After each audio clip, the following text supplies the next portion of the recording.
everybody, welcome back to X-Plane 11. We are in Houston. Houston traffic, United 2056 is crossing runway 08 right, 26 left at November Romeo. We're in Houston and we're flying out to... Where are we going? Just give me a moment. I need to open up the live stream real quick. No, I want to go to the fucking advanced analytics. Oh, there we go. And United 2056, clear of all active runways. Alright, there we go. Got it opened up. And just move some things around here.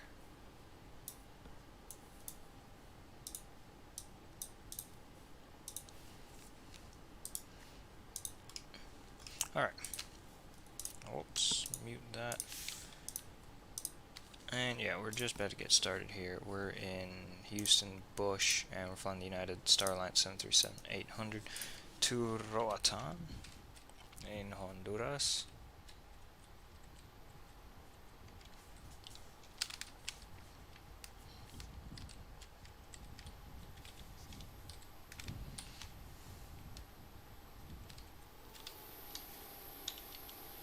Just get a couple quick screenshots. We're running about 25 minutes behind schedule. The reason for that, we'll say, is that the airplane arrived late. The real reason for that is because I was doing my laundry. So we're just about to get started here. In fact, we'll go ahead and tell the ground handling folks to go away. And from here, we're going to go ahead and call a better pushback. Ground to cockpit, please show me where you want to go. Fucking taxi line's not really showing up here. We'll just go there. That looks about middle. Ground to cockpit, tows driving up. Are there no taxi lines over there? That's an oversight.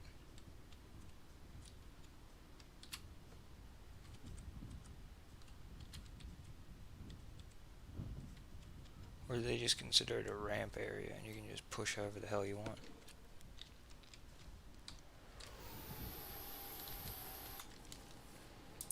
Get the SAM to disconnect from us as well.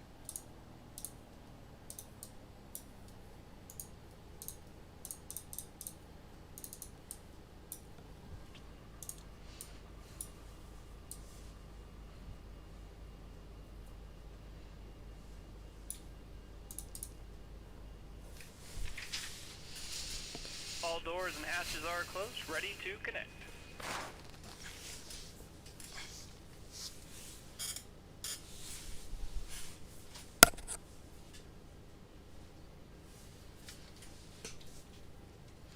Alright.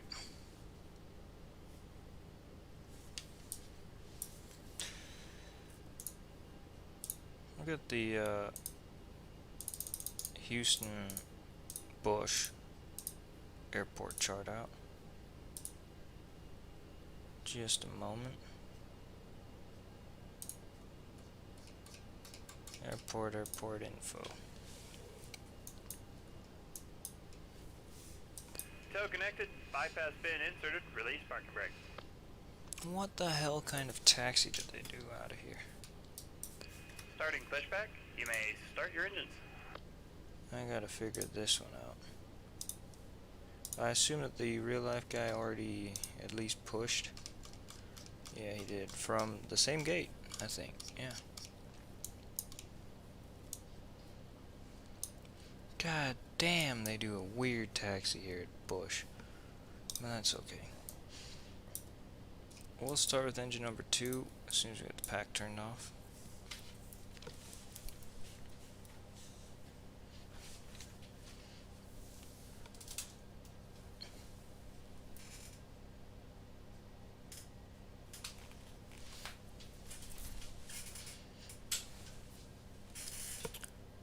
N2's already at 25%. I was just adjusting the seat there. Still not. No, it's pretty good. I gotta get more lighting in here. Just open the window shade a bit. The sun's behind a cloud, so it should be good. Start engine number 1. I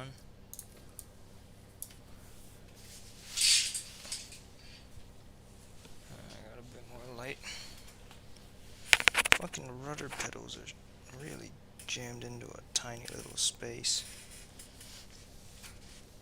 The whole thing could be improved if I could move my desk over, but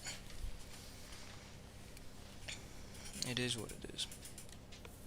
Alright, once again, maybe if I do this and then move this guy over this way and this guy over this way,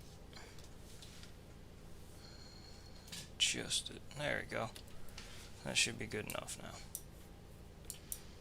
Okay, both engines are started. We'll packs. Those guys can be shut off. Flick those over to continuous.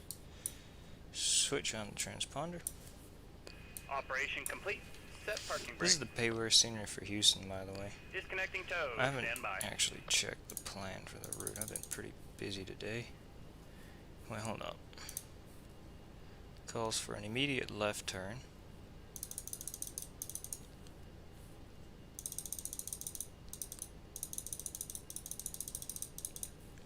Alright, that's good.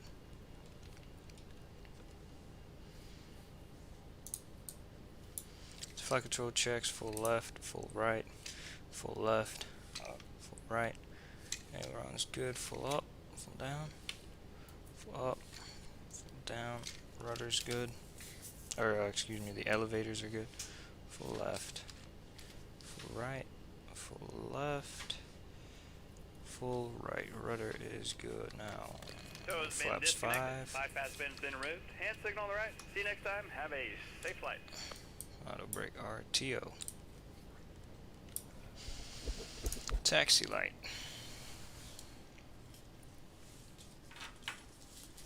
I gotta shuffle everything down the desk a little bit because I changed the position of some of these things. So you can go here. You can go here. You can go here. You can go right there. Alright, excellent. Begin the taxi.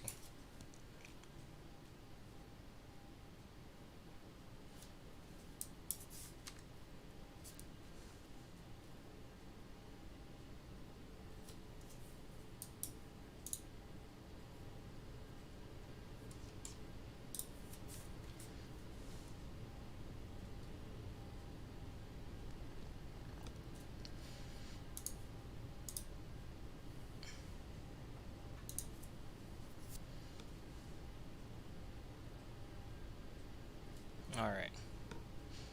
See, I got a Sunday stream going. I was thinking about doing something longer, but I didn't actually have the time. Tomorrow I'll do some flying as well, and on Tuesday I have a transatlantic flight planned again. Not a long one though. Hopefully I'll be able to do it. Wednesday could do something. Not entirely sure. Thursday I can't. There's no way I can fit any flying in on Thursday. And Friday is also TBA. Don't know yet.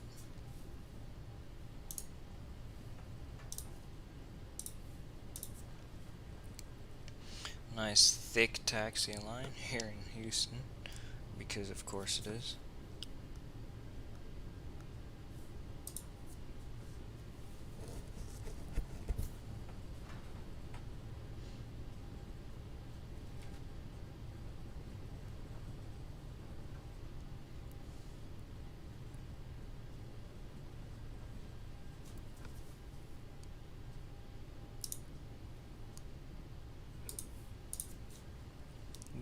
This is the nice Houston bush scenery.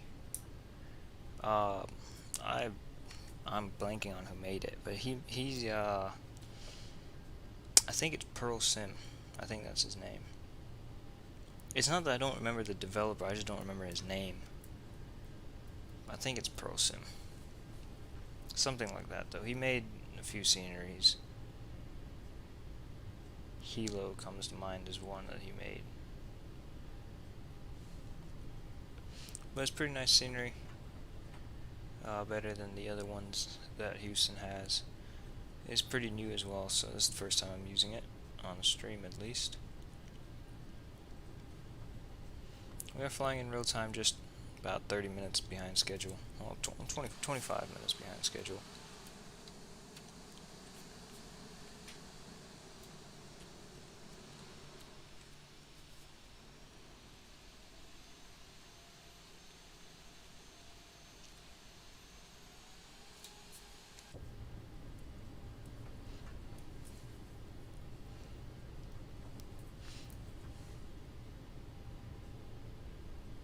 So my explain really stutters when I change views, although I think I know what the problem is. The problem is fixing it. It will be a little bit more difficult, but I think I at least know what the problem is. Fucking taxi line just ends again. I ran out of money here in Houston, which is impossible.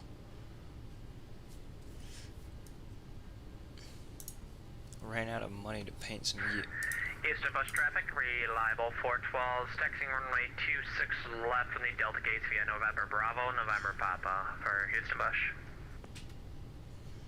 What the hell is reliable? I'm going to Bangor. That's crazy.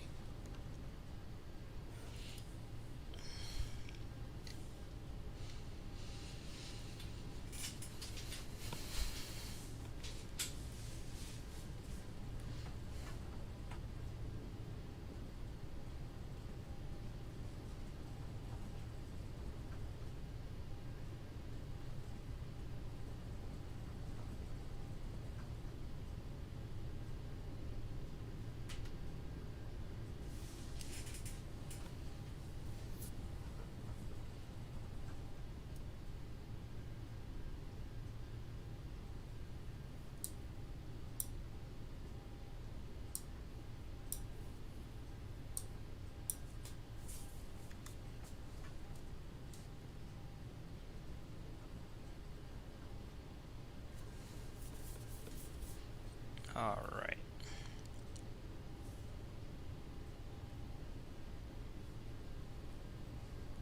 Get a bit of power, we'll go down. It wants us to go all the way down to November Sierra and then back. Which is stupid, but whatever.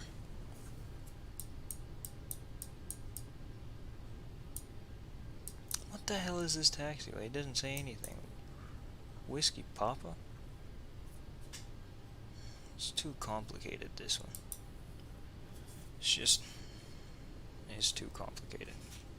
Houston bus traffic, reliable 412, lining up, departing runway 26 left. Making a right turn, departure to the northeast for Houston bus. He got there quick. But that should not affect us.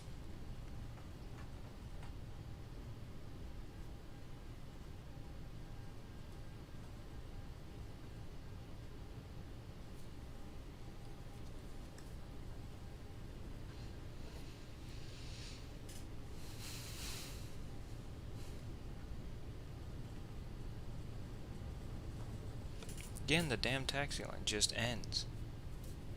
I mean, I know that a lot of planes will turn left there, but not everybody, because I can go straight.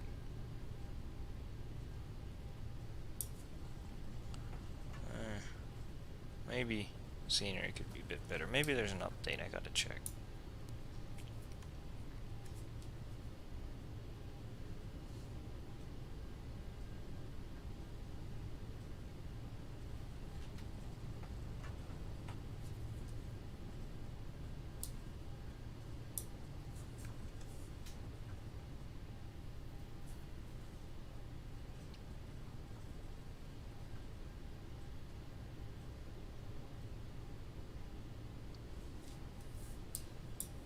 Alright, we'll go do all this shit. Probes as well.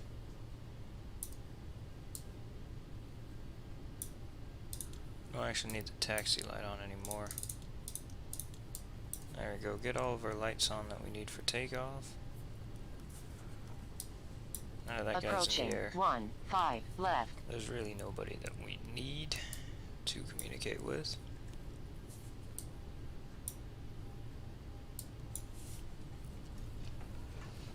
The fucking taxi's taking 15 minutes out here. Another flight time of 2 hours and 20 minutes. It'll be late by the time we get there. By the time we get shut down as well. All the replays done.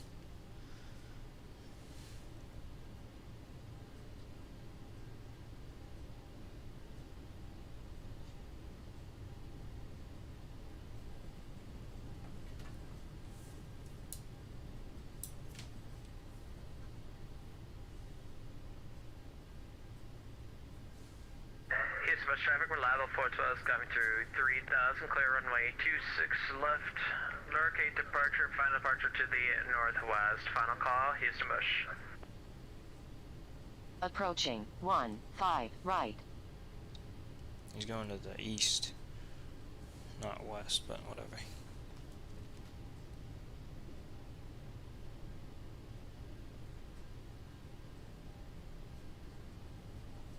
On runway 15 right. So I was 40%. I'll go Toga now. Get us off the ground finally.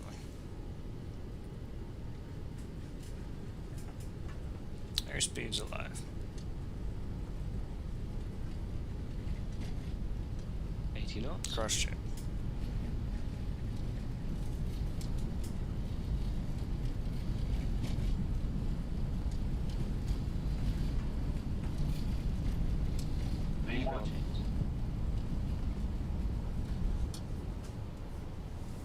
Positive right.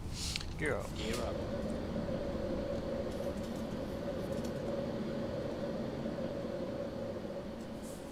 Fucking chrono. 400.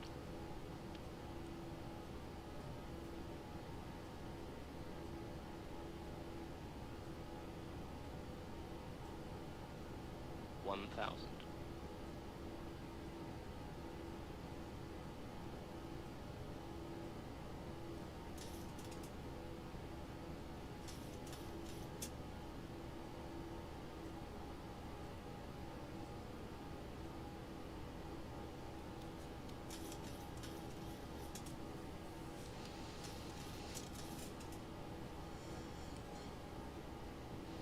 Flaps 2, flaps 1.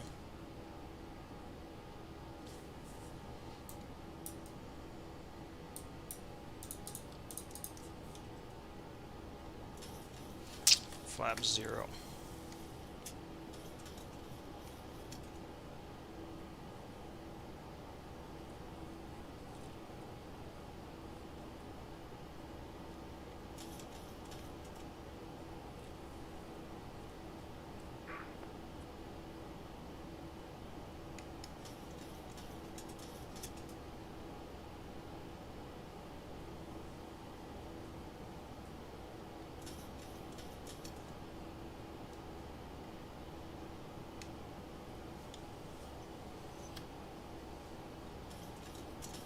Actually, we'll just start climbing up a bit more now. Got 250 on the speed already.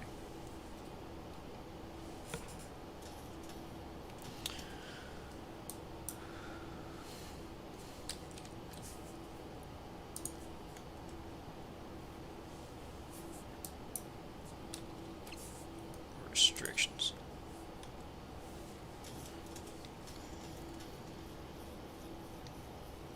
We don't need restrictions. And there's nobody here.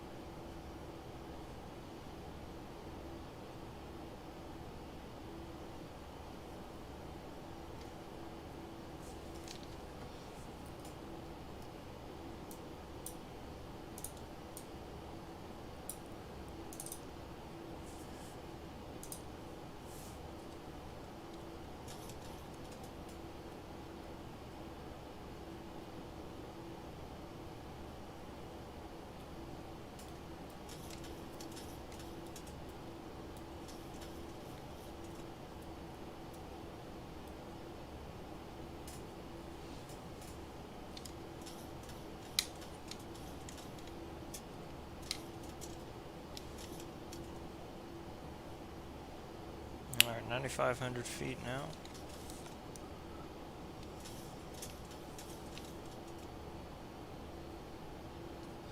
$10,000.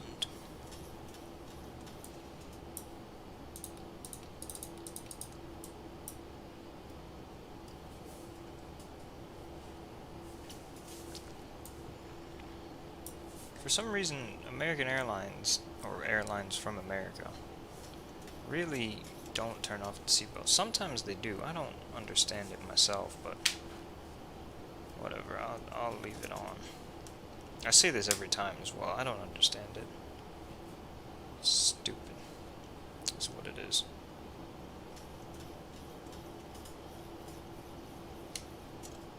Hi, Voldemort. Hi, Justin. How are you? Good. How are you? I'm doing alright. That's good. Oh, I shouldn't have taken advanced. I don't enjoy this class. It's not even bad.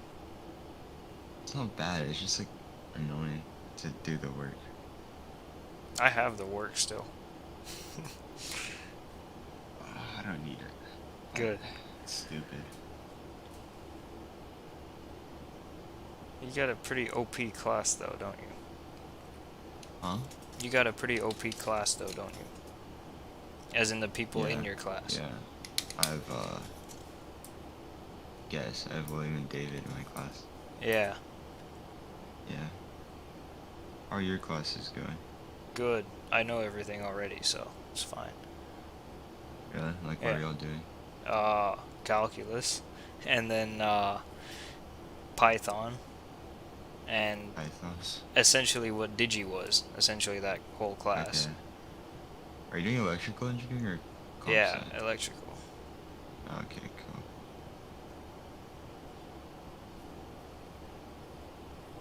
Did you live at your school, or like? Basically, yeah. commuting? Basically. I see.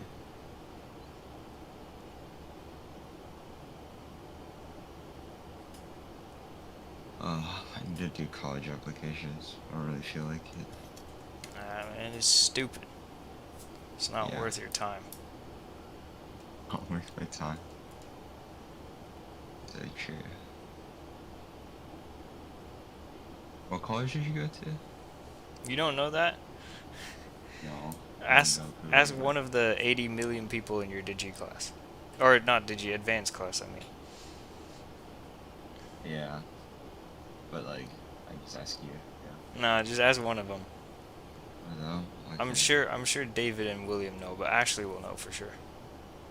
You will know for sure. Okay.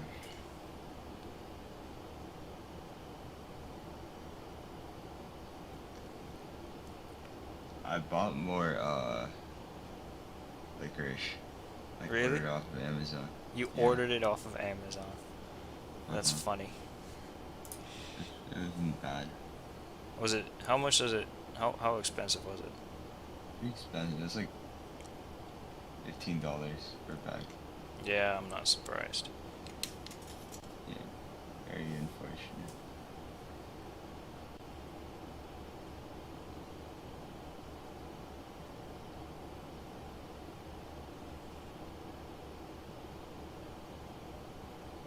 Okay. Bye, Voldemort. Bye. Go do work. You gotta do work on a Sunday? Yeah. What a, work. what a nerd. Maybe I'll not do work.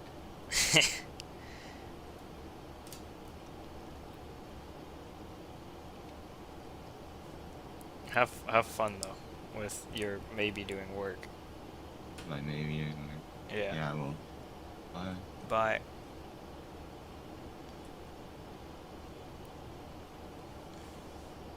It is actually surprisingly tough to hand fly because my trim's all the way down. And if I let go, it's gonna start rocketing. So it is a very powerful plane, the 737, because I have to keep it nose down.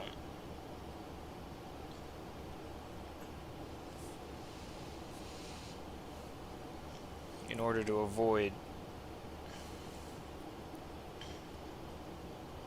just climbing like an absolute rocket ship.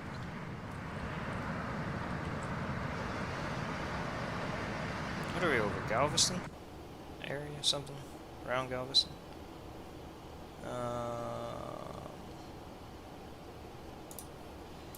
Actually, you know what? Autopilot. Oh, your hand flew enough. Yeah, we're directly over Galveston.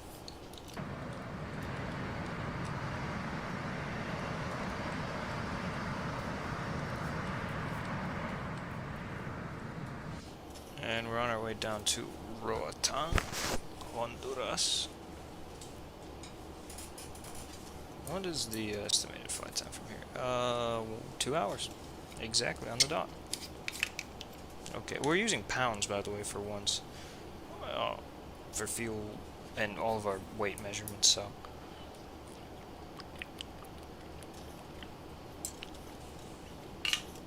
Almost always use kilos, but so you know what? Flying in America, again, on an American-built airplane, might as well use pounds. We've already overtaken that NRT 412 guy in terms of altitude and speed, so I don't know what the hell he's doing.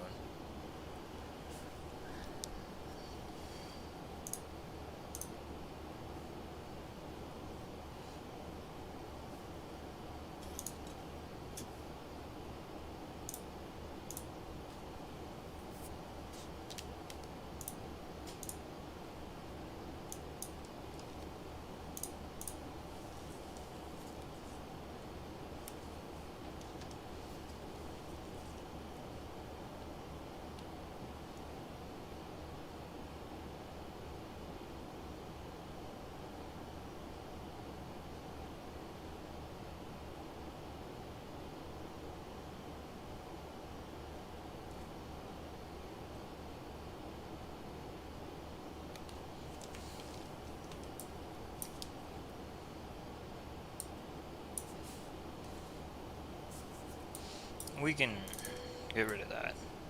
There's no need to have it on anymore. It's not even windy, it's nothing. Or no turbulence or anything. That being said, I will look at the weather map, because there's a massive storm moving in on,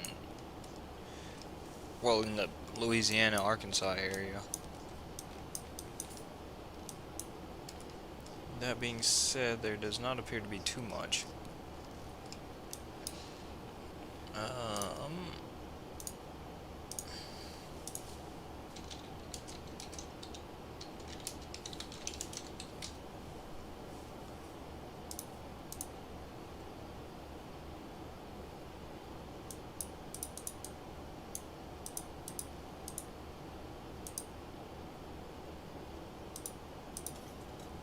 There is not much, but there is actually some weather around Roatan, but not actually on it.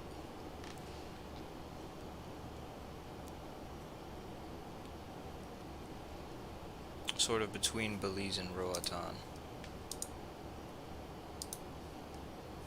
What was the temperature in Houston? I did not check before we departed. 30, okay, it's not as hot as it has been.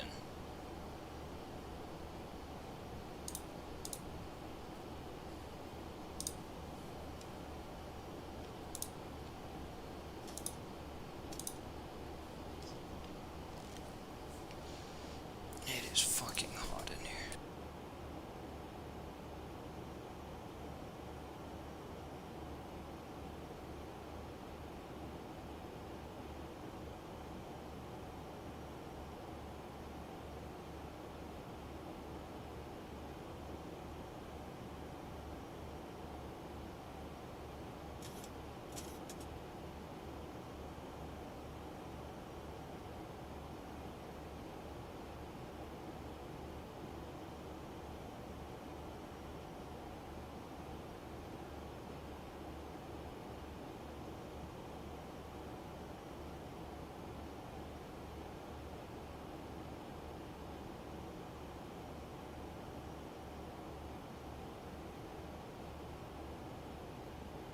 Alright, there you go. It's a little bit better.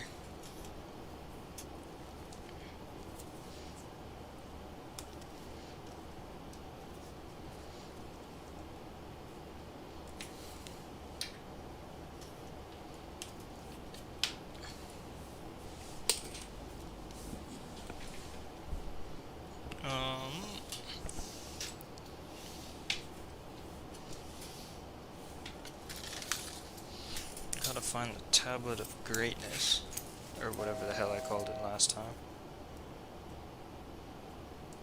It's not even dead, so that's a positive.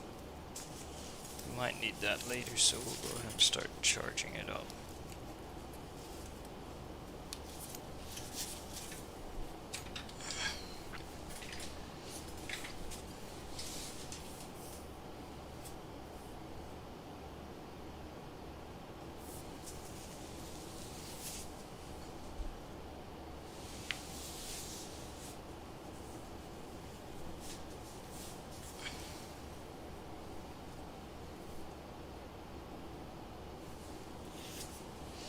Alright, well, we're already at 350 after not long, 15 minutes of climbing. And we are going at 496. We were going at over 500 a couple minutes ago, but should be in Roatan in less than 2 hours.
Let's see. Yeah, no, actually, it is way too loud.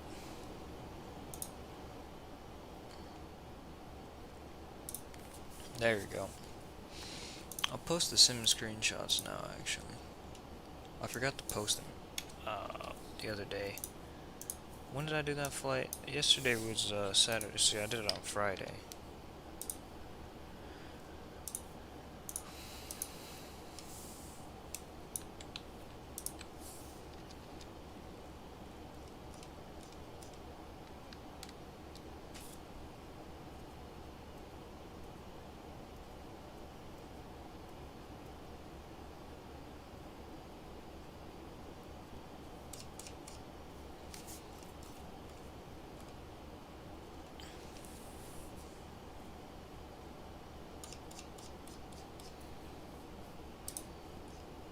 Also, I've been looking at that new X-Works A340 that they're making. It seems interesting.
we doing? I'm just reading through this X-Works A340 thing.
Um,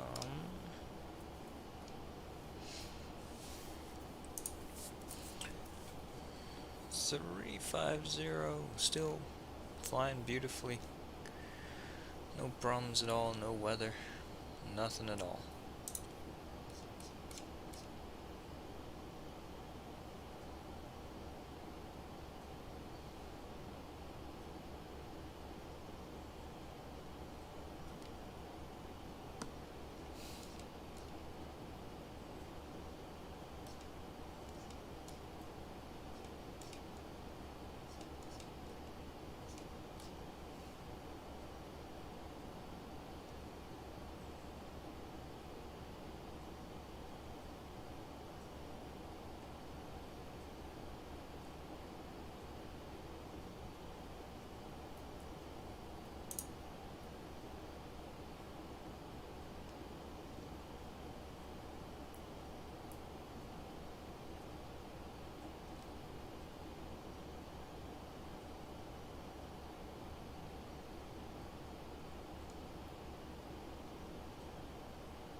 Alright, I don't know, but it looks like the 340 is going to be pretty good.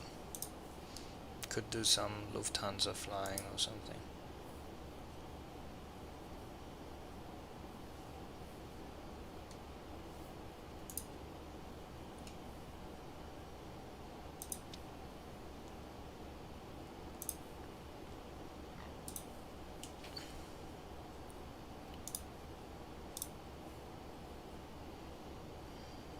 And I'll probably fly it.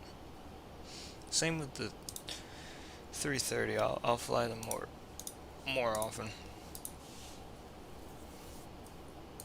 You just gotta get the chance. The time is, you know.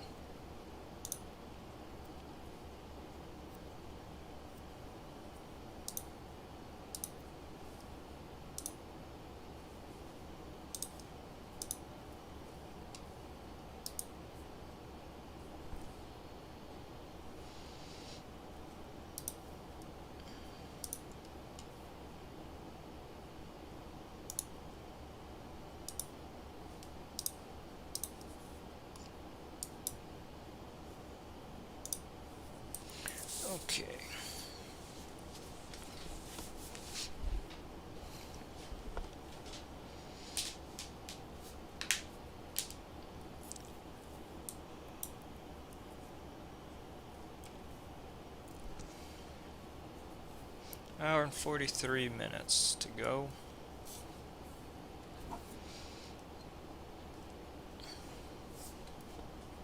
Till we're in Roatan.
Okay, but to be honest, I'll probably be switching more toward 12 now.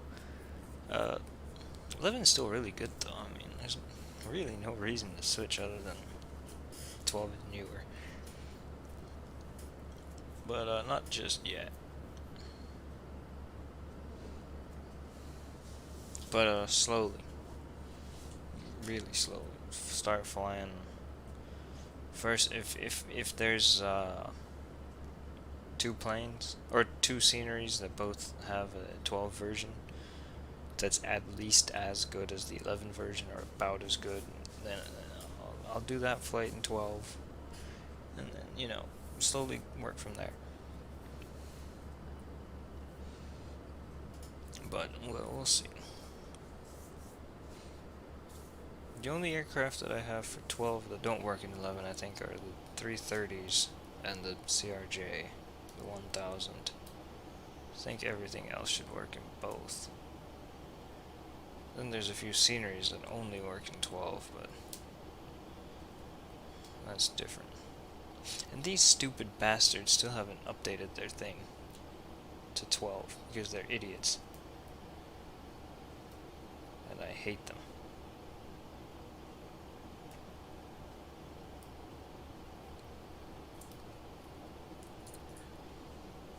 I just landed on my uneventful flight from Kittilä to Helsinki.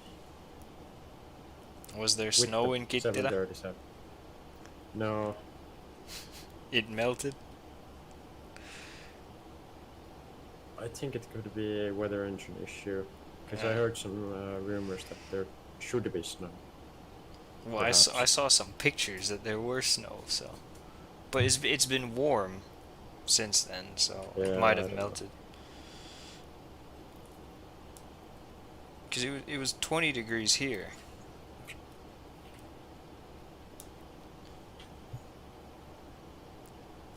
So, Are you flying the X-Plane 11 or 12?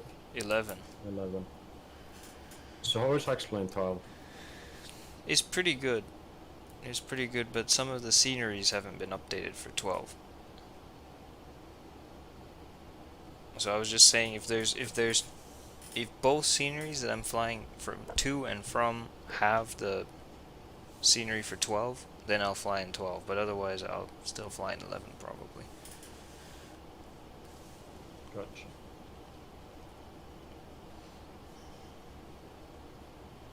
Or if I have to fly the 330, the 300, or 900, or the CRJ, or whatever.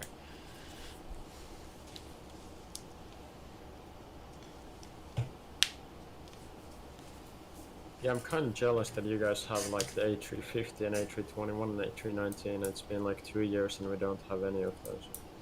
Yeah, but the 350 isn't And the the best. A330 is delayed. Really? Again? Yeah, it's delayed. The That's- trailer was like 2 months ago. That's funny. Apparently 12 is now getting a 340, 300. Oh gosh. Why does it have to be the one with 4 air dryers on it I don't instead know. of the 600? Well, we already have a 600 Oh yeah. and Oh, a 500. well, in that case. And the 300 is the only one left. And the 200, but that's apparently coming with the 300.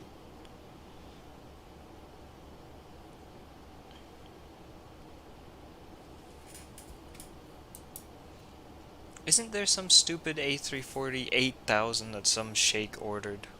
Is that a thing? Yeah, I don't know. I gotta Google. Google is our friend.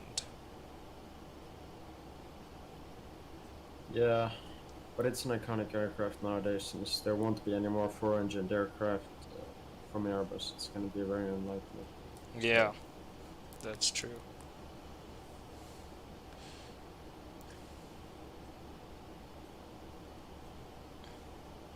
Some prince ordered the A340 8000 and it's stupid.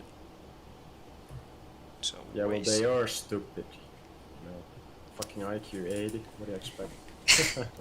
No offense, but you know. No offense, he says.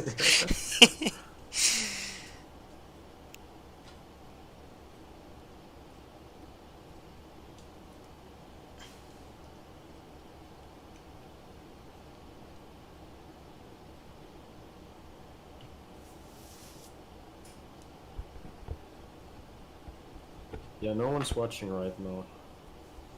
That's okay. No, someone can't watch. There's probably better things to watch on a Sunday. Maybe not.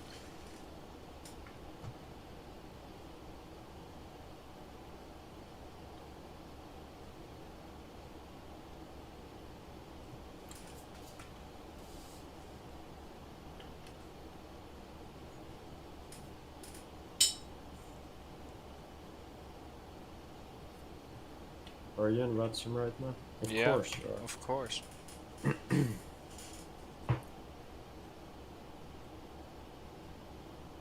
Well, did you hear about that thing where a sheikh ordered some A350 model for his kid, and then it turns out it was an actual A350 or something? No, I didn't see that.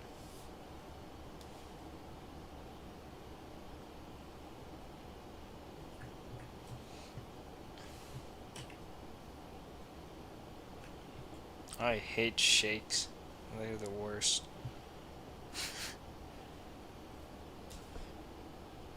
But we get to see some fun things with when they throw their money around, I guess. There's that. Yeah. You know there's one A340 200 in operation? I didn't know that. You know who flies it? No. Fucking Mahan Air. Oh. You would love them. So what's the difference between a 200 and a 300? Well, it's the same as between the A330 200 and 300, basically. So shorter and has more range. Yep.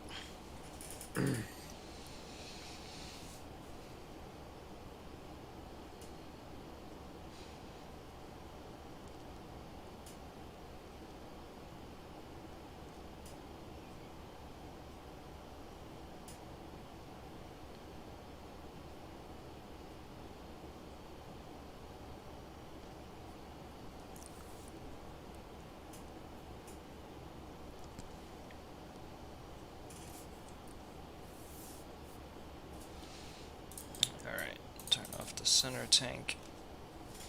So when a policeman takes your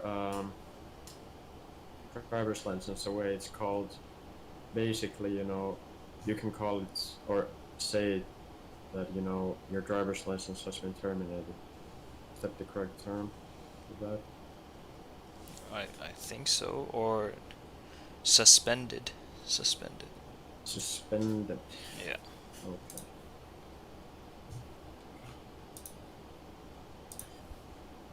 Well, it turns out that nowadays, if you want to be an aircraft mechanic for Finnair, that could be a contributing factor that you are not gonna be accepted If your if your second driver license license is has been suspended.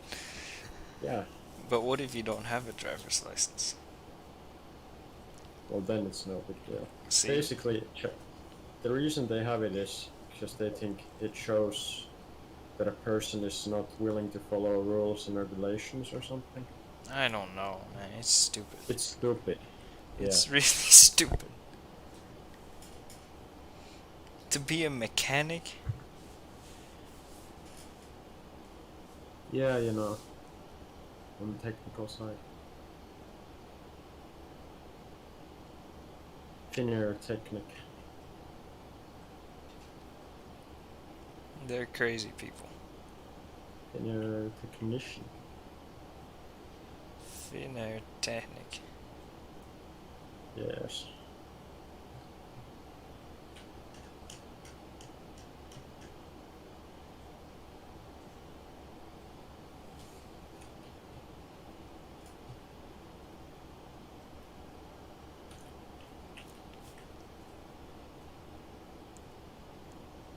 I wonder if they got that bulkhead fixed on the 737 MAX. Probably.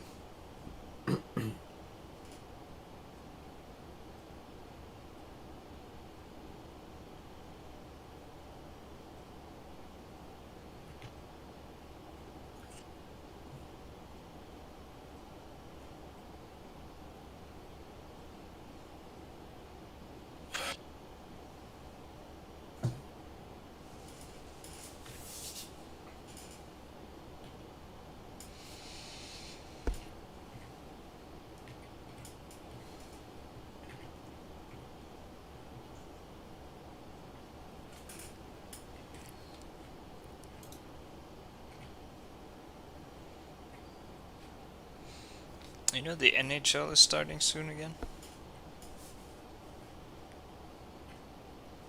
What? The NHL is starting soon. NHL. Okay. Yeah. Who won the Stanley Cup? Vegas. Vegas. I hate them. Yeah, well, that's pretty impressive. They've only been around for 5 years or so. 6.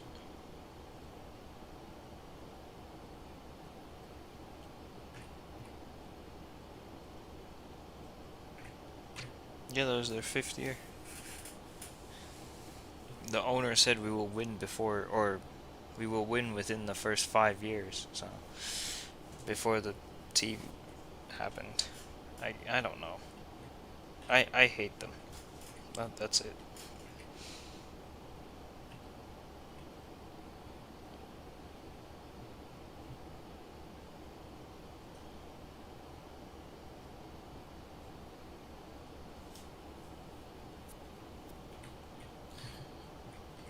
So, how's the Flight Factor A350?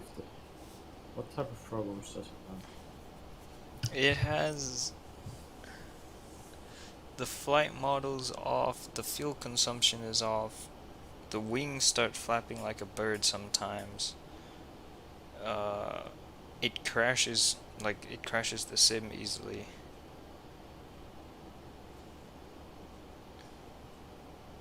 You can open the door in flight by accident, but you can't close it, so it's going to be open for the rest of the flight. How the heck do you square that?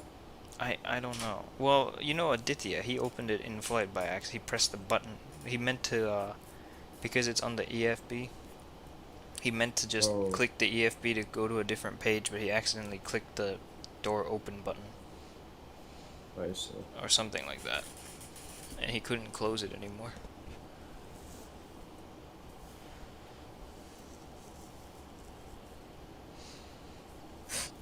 But it has some decent texture packs and some sound packs, doesn't it? Yeah, and it's not bad. It'll fly. But it uses more fuel than the real one. Yeah, well, that doesn't sound too good. Yeah. Because this isn't the 1910s. Well, it doesn't use So up that that much more. It Is it probably much that it it flies? probably uses up about as much fuel as a A330 would, a 300. Oh, I don't know. It's hard to say. I don't know exactly. It uses more than the SimBrief says it will. I see.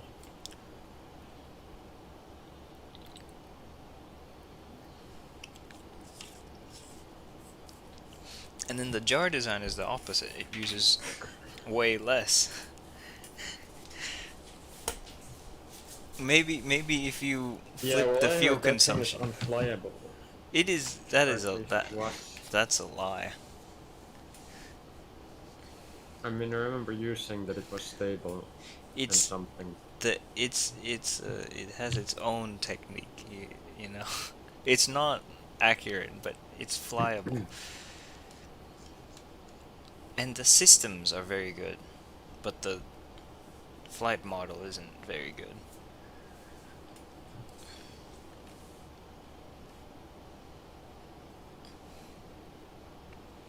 I have about 50 hours on the 737 right now.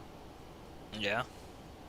I don't think there's much about the procedures that I don't know Yeah. anymore. Gotten pretty comfortable with it. No, it's pretty simple to be honest. Once you And get by the hang that of I it. mean I could fly it anywhere and I wouldn't be able to be in some situation where I wouldn't know what to do with it. Yeah. I mean the go-arounds are definitely more complicated than on the Airbus because all you have to do is if it's a busy situation, just keep the autopilot on and then you can just go toga and it goes automatically. But on the 7.3 you have to disconnect everything. You have to have had recycled your flight directors if you're doing a visual approach or a raw data approach, and then you have to do all gear up flaps 15. Then you have to select LNAV after that. And it's just more complicated. I mean, it's not hard, but it's more complicated. It's more fun.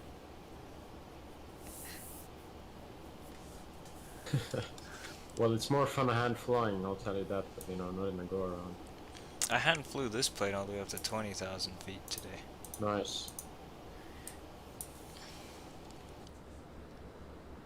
I hand flew to like 18,000 on this flight. What did you fly, Norwegian? Yeah, Norwegian. on the flight before that I flew like to 22 or something. I mean, I like to. Some people don't fly like to fly it straight at all.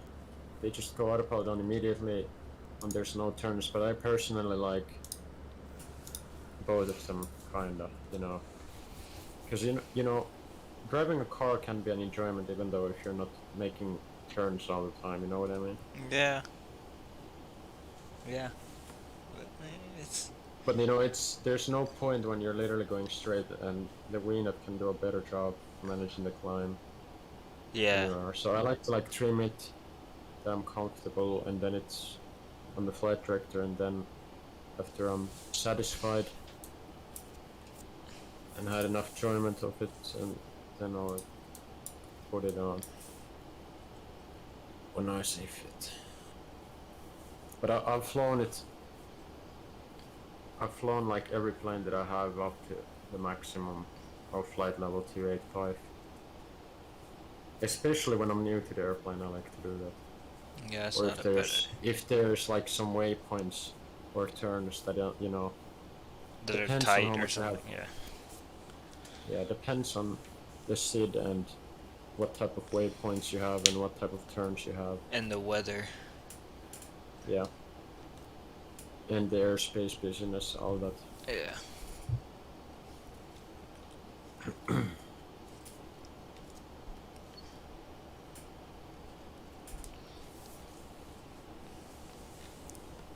Terrain as well.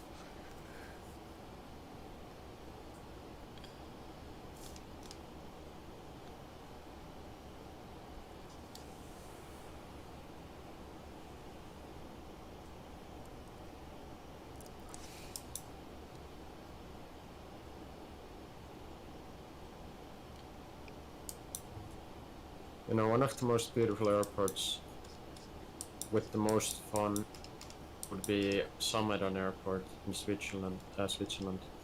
Yeah. It has the highest elevation of the airports in Europe. And then Zurich, of course, you know. You basically make a turn over the airport to some VOR. Pretty nice. Zurich's And not then you bad. fly to that VOR and then you make a turn wherever you're going.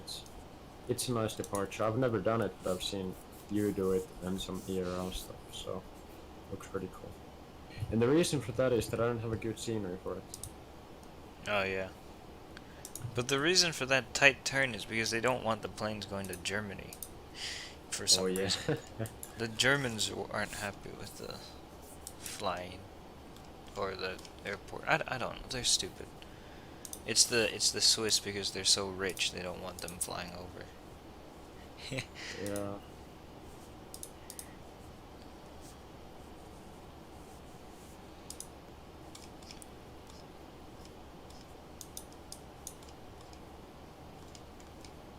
So you're flying to Houston? Houston? Houston. From Houston. Houston to Roatan. Roatan.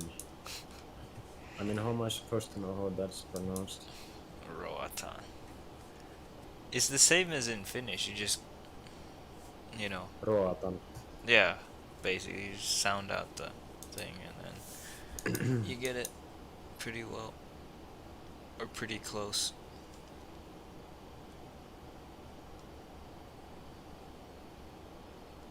I'll just disconnect.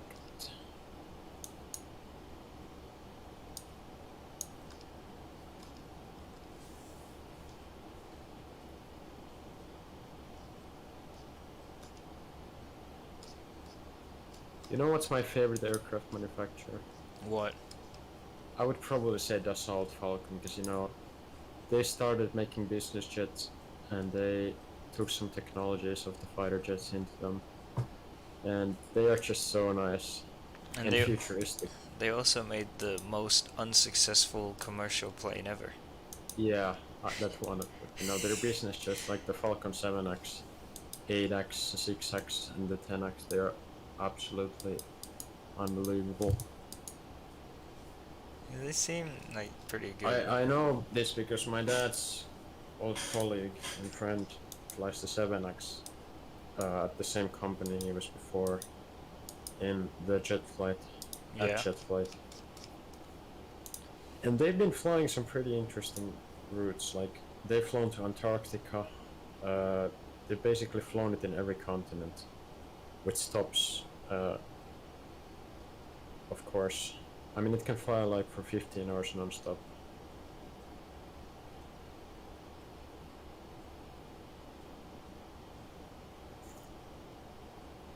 Yeah, but other than that, I like Boeing and Airbus equally as much, I'd say.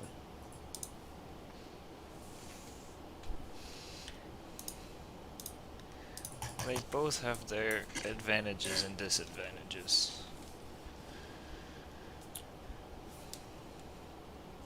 At the moment, I pick the A350 over the 777X because we don't have any, you know, I don't know what's the word. Experience? Yeah, we don't have any experience with it yet. We don't know what kind of children problems it will have. Like the 787 used to have a lot of electrical problems and stuff. I mean, every plane has a bit of them, but you know.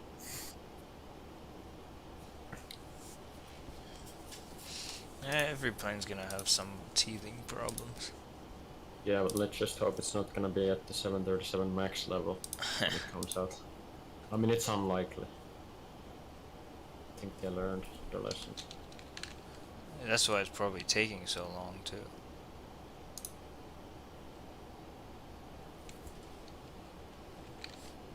Like,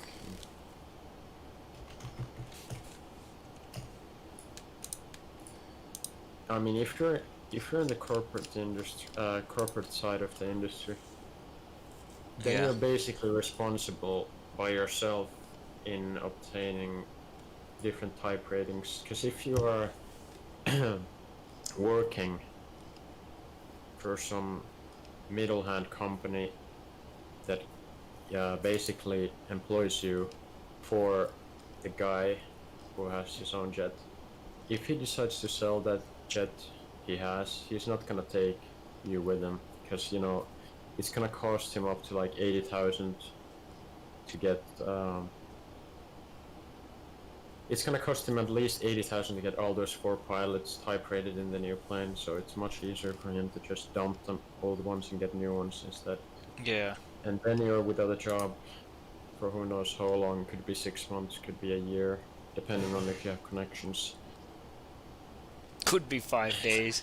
So if you're on the corporate side, basically the best thing to do is to go into a major corporate company like VistaJet or something, where you're not like in some singular jet, you know, depending on some singular jet. Yeah. And But it also depends. The guy with the singular jet's gonna pay you the most, so. well, from what I've seen from, you know, it's well, this one guy owned this Challenger 604, and he of course put it under management to a bigger company, and then there was this different company that basically was in the middle of those two, and then they paid for the cruise. So if you take a look at like some big companies like Avionman, for example, they have a lot of like management planes under them. So some rich guy buys a plane and he needs cruise for it, he needs maintenance for it, he needs a hangar for it. He pays them like 100 grand a year for that stuff alone, and then the pilot salaries and the cabin crew salaries. Yeah. So the best thing to do if you want to be on the corporate side is to go into some company that has its own planes. So if one gets sold, you're not going to lose your job. So the ideal thing to do would be to go into some big company and try to request changes in aircraft types between a few years. Because once the day comes that you get released from that company, you have more than one option, you know, Yeah. in terms of aircraft types to fly. Because if you're in an airline, you're gonna get a typing for an A320 or a 737, and that's like, those are the most common types. But you know, honestly, how many G200s are there? Like Gulfstream G200s are there? Not so many. Not many. Or Learjet 60s, not so many anymore, eh? So the ideal thing to do actually that I've been thinking is to go working for some manufacturer themselves, you know. For example, Bombardier or Dassault Falcon, because they actually do some like charter flights themselves, or be a test pilot for them, you know. Be type rated in all their aircraft types that they have. So Yeah. if I had to put pilot's priorities into one list, it would probably be aircraft type, salary, location, company. Those are the most important things. Very important.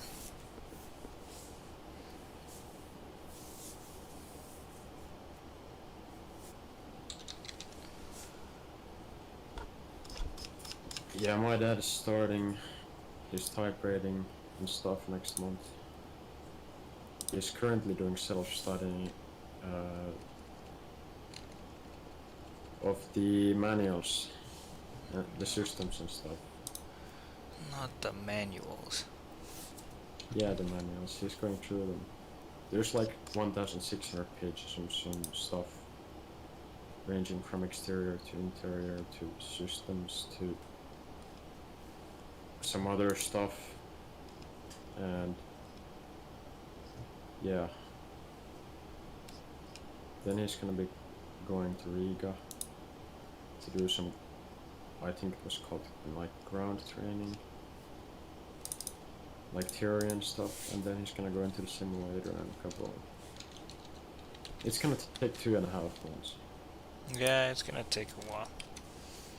But then he'll fly that Yeah, and A220. the salary is ass compared to what it was. I'm not surprised. I mean, he's starting off as a senior first officer, and it's gonna be already lower, more than, it's gonna be like 25% less than it was before.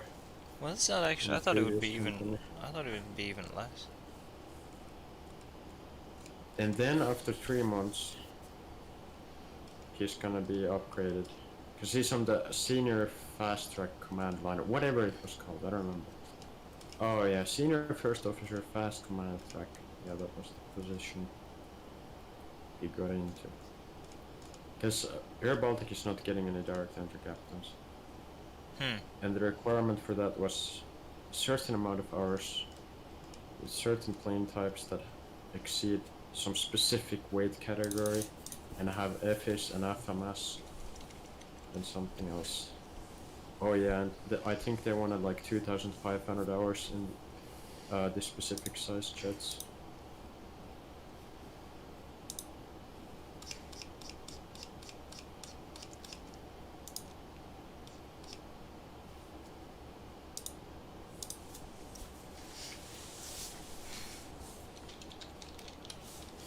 Yeah, my dad's types. You know, obviously he wouldn't have went there if there wasn't an A220 in that company. Really? Yeah, of course. The A220 was the reason that he went there, basically. And the stability of the company. Okay, yeah, the stability part. Yeah, you know, you can invest your money in some fun stuff like boats or something, and then you don't have to be afraid that you're gonna get a call. Oh, sorry, the aircraft is sold. We don't need your services anymore. Adios. We don't want to see your face here anymore. Then you're gonna have to sell that boat. Yeah, you don't have to worry that much. Yeah, that's true. I don't know how much the captains make at Air Baltic, but I can tell you right now, it's much less than what the A220 pilots make at Delta. Yeah, but everybody in Europe makes less than in America. It's probably gonna be like 20% less than the ones Delta make. Yeah, but most I don't know how many most salaries are much lower here than over there, so that's to be expected. Yeah. It's ass. Yeah, my father actually, he had. I mean, my understanding is that your like types after a certain amount of time expire, so to speak. Yeah, something like that. And he currently had only the 604 and 605 type ratings as active, so to speak, you know. I mean, he had been type rating in the Challenger 850 and the Learjet 60. Yeah. But, you know, he hasn't, of course, he would have to redo some stuff, you know, because he hasn't flown either of those jets in like a decade. Yeah, I bet. Damn it, Krish. Oh, good to hear from you. How are you doing? You're sick? I was sick too. I was sick. 3. What? I can't hear what Krish is saying. He's too quiet, man. You gotta turn up your mic. Still can't hear what you're saying. Well, Krish, pilot crash, how are you doing overall? Stressed? I understand.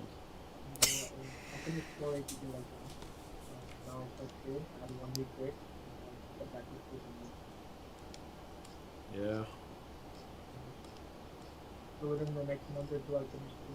So that's 7 months after out of busy enough to do that.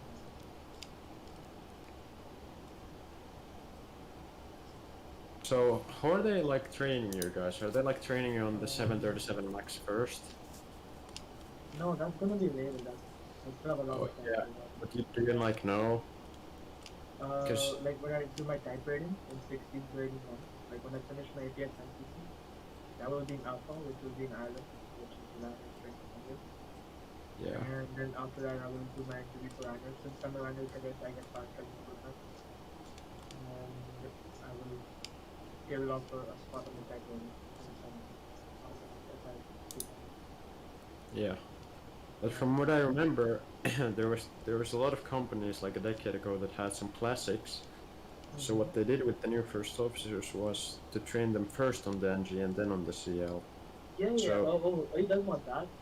Yeah, so I'll be doing my type rating on the 7.3, like NG, and then it'll just be differential training on the Max, that's it. Okay. It's So not like- first NG. Yeah, first NG, yeah. It's still quite a bit time to that. But it looks like it's a lot of time, but it's not a lot of time because I'm supposed to be done like in 16 months or so, 16 to 18. 16 to 18 months. Yeah, and look, I'm already done 4 months, and I've done 4 months of high school already.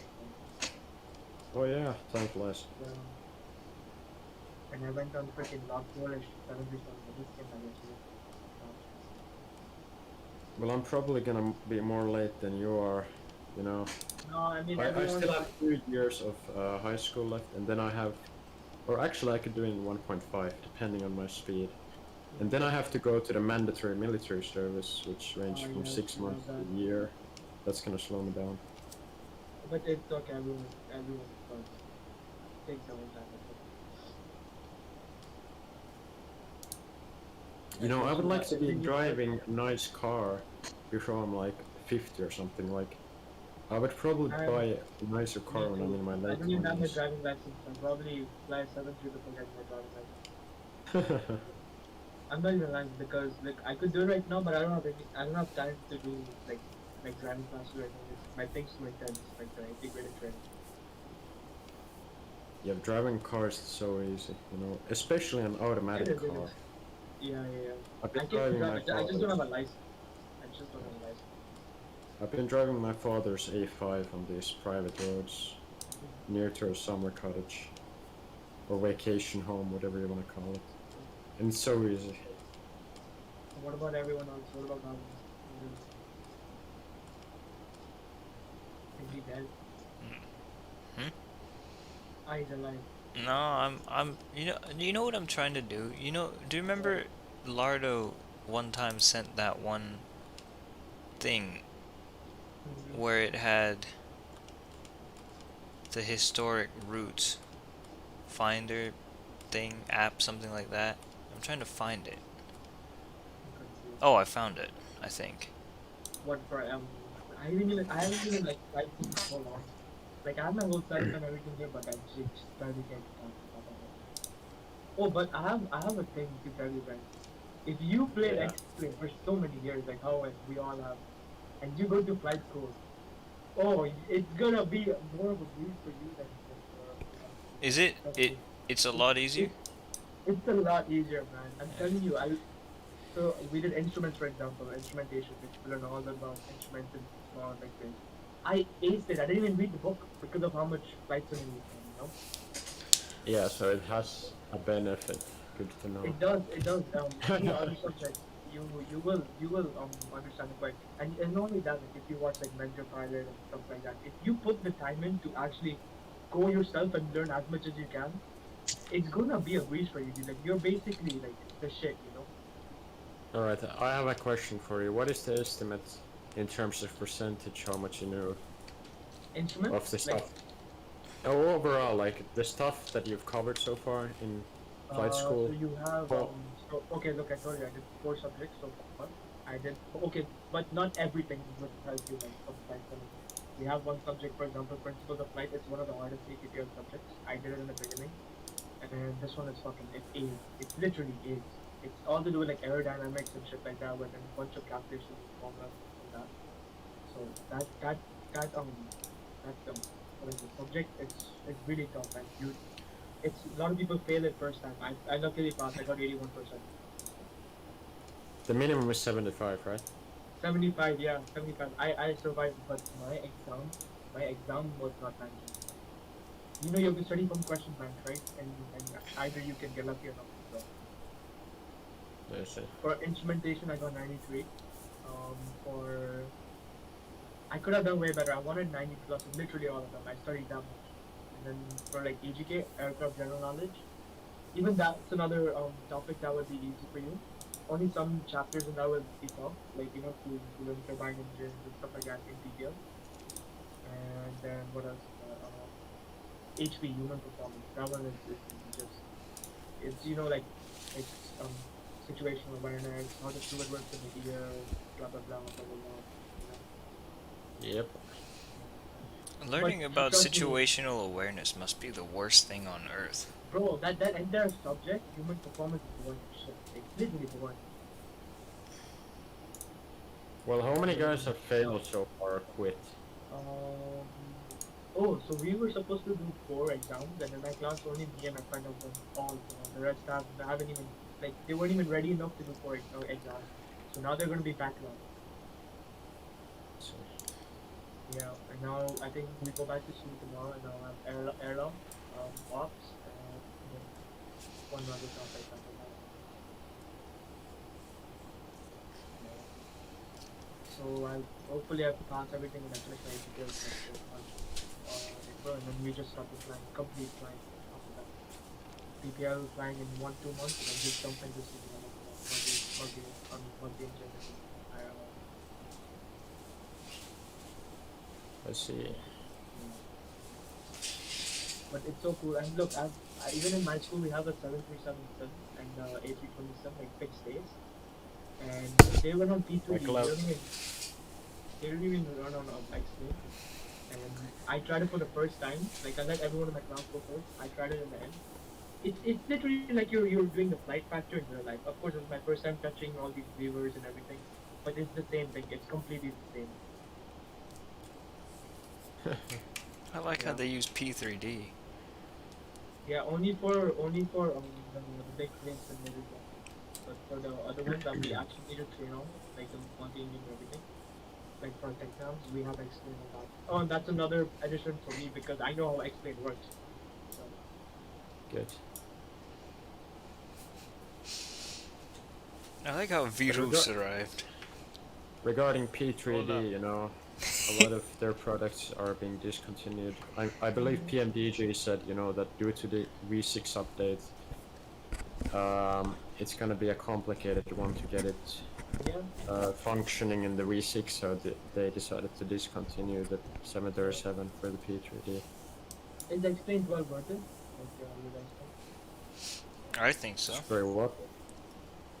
But like, how much add-ons and stuff have you gotten so far? Like, is it like, I don't know. Anything that's been released that's X-Plane 12, I've gotten basically, and I'm still using 11. Yeah, no, the thing is, I want it. I could get it. I don't have time. I barely even use 11. Did And you? I'm just, you know, Did this goes for Vito as well? Did you buy the IXEG before? Did either of you buy the IXEG? Yeah, Krish bought it. Krish, you need to buy the IXEG X-Plane 12 update in the next month because you have a discount code and it expires in a month or so. I don't even have X-Plane 12, so I don't even know. But No, but just buy it. Even if you don't, it's only $15 and it'll increase to $85 if you don't buy it. okay, yes. Give me a second. Someone's knocking me. Viru. Damn it. Sorry, I'm doing work. Oh. Just 1 sec. Okay. Mr. I'm doing work.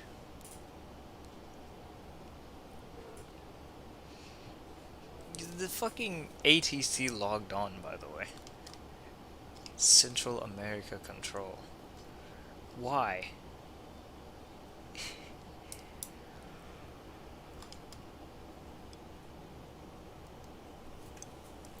That's the real question right there. Why?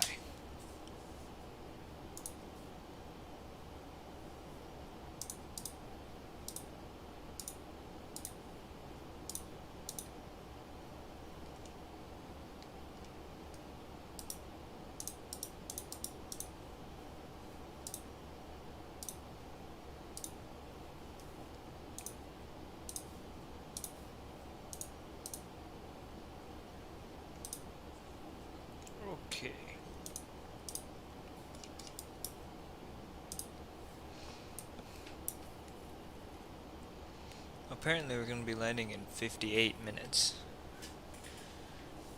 It's a pretty quick flight. For almost 1,000 miles, so that's something. We can see Mexico in front of me. Hilda. Hello, Mexico. Did you buy the IXEG, by the way? Do you have it? Me? Yeah. No. I have to tell Raghav to buy the X-Plane 12 version for it, and Avioman as well. Avioman. He was flying the jar design the other day, and he was having issues. He was flying the jar A340. Oh my god. I bought that, by the way. You did? Yeah. The 500? Yeah. Oh. I can fly Azal. Azal.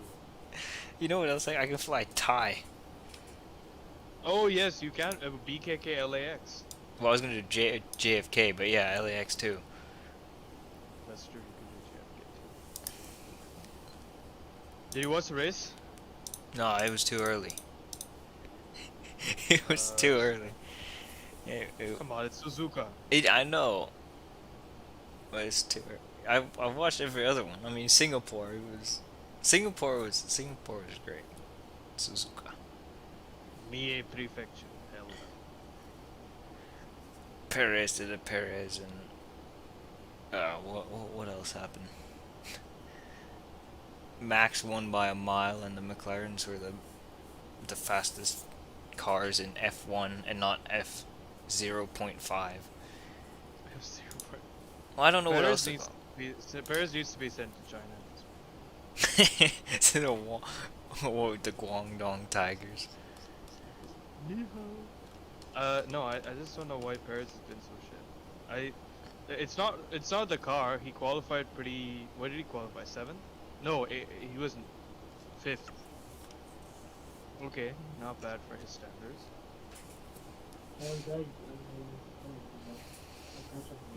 Alright. See you later. See ya. I'll be around. Okay. See you later. See ya. See ya. See it? He has such a potato now.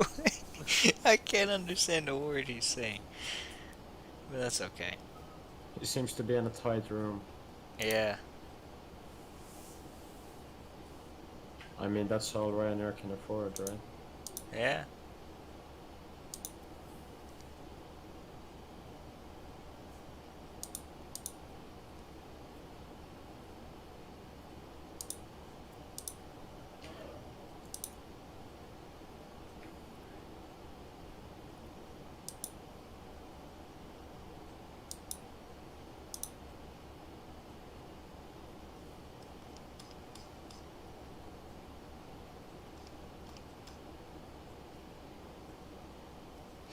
Apparently Thai used to fly them to Oslo as well. Really? Yeah. They did 3 flights with it. Because, you know, they're crazy. That is crazy. Why Oslo? I don't know, that doesn't make sense.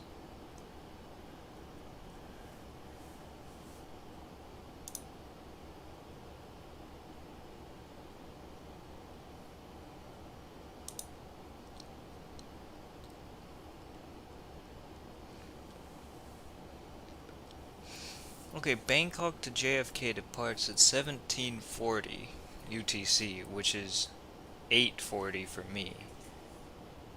Arrives at New York at 7:10. That's one of those flights I can do overnight. That's ridiculous. 17 hours. That's crazy. In the jar design.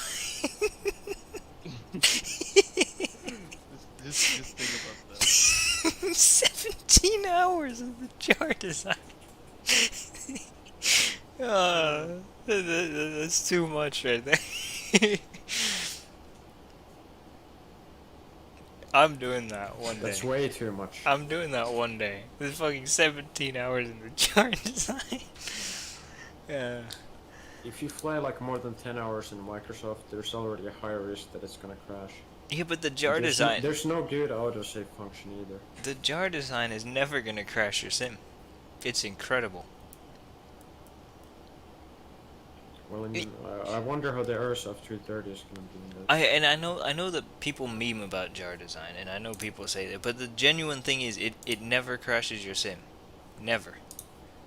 Unless there's something else that crashes your sim, and you just happen to be flying the jar design. But the jar design itself will never crash. So, because of that, I actually enjoy it. In the case of Raghav Ranga, the thing that would potentially crash his sim is Montgomery, Alabama. Oh yeah, Montgomery.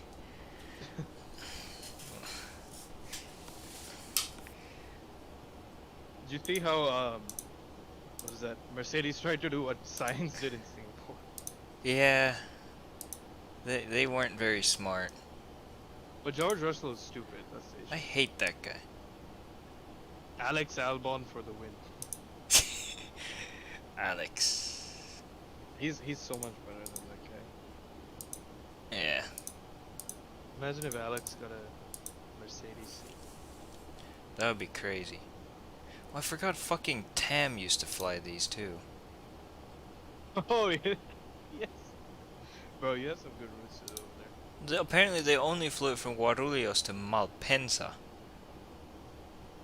Why? Because they're stupid. Great route choice. That's not even 12 hours. What the hell is NAX? Norwegian Is that Air Norwegian Shuttle. Air Shuttle. Red nose. Departed Newark at 23:00. Arrived in Barcelona at 12:15. Why?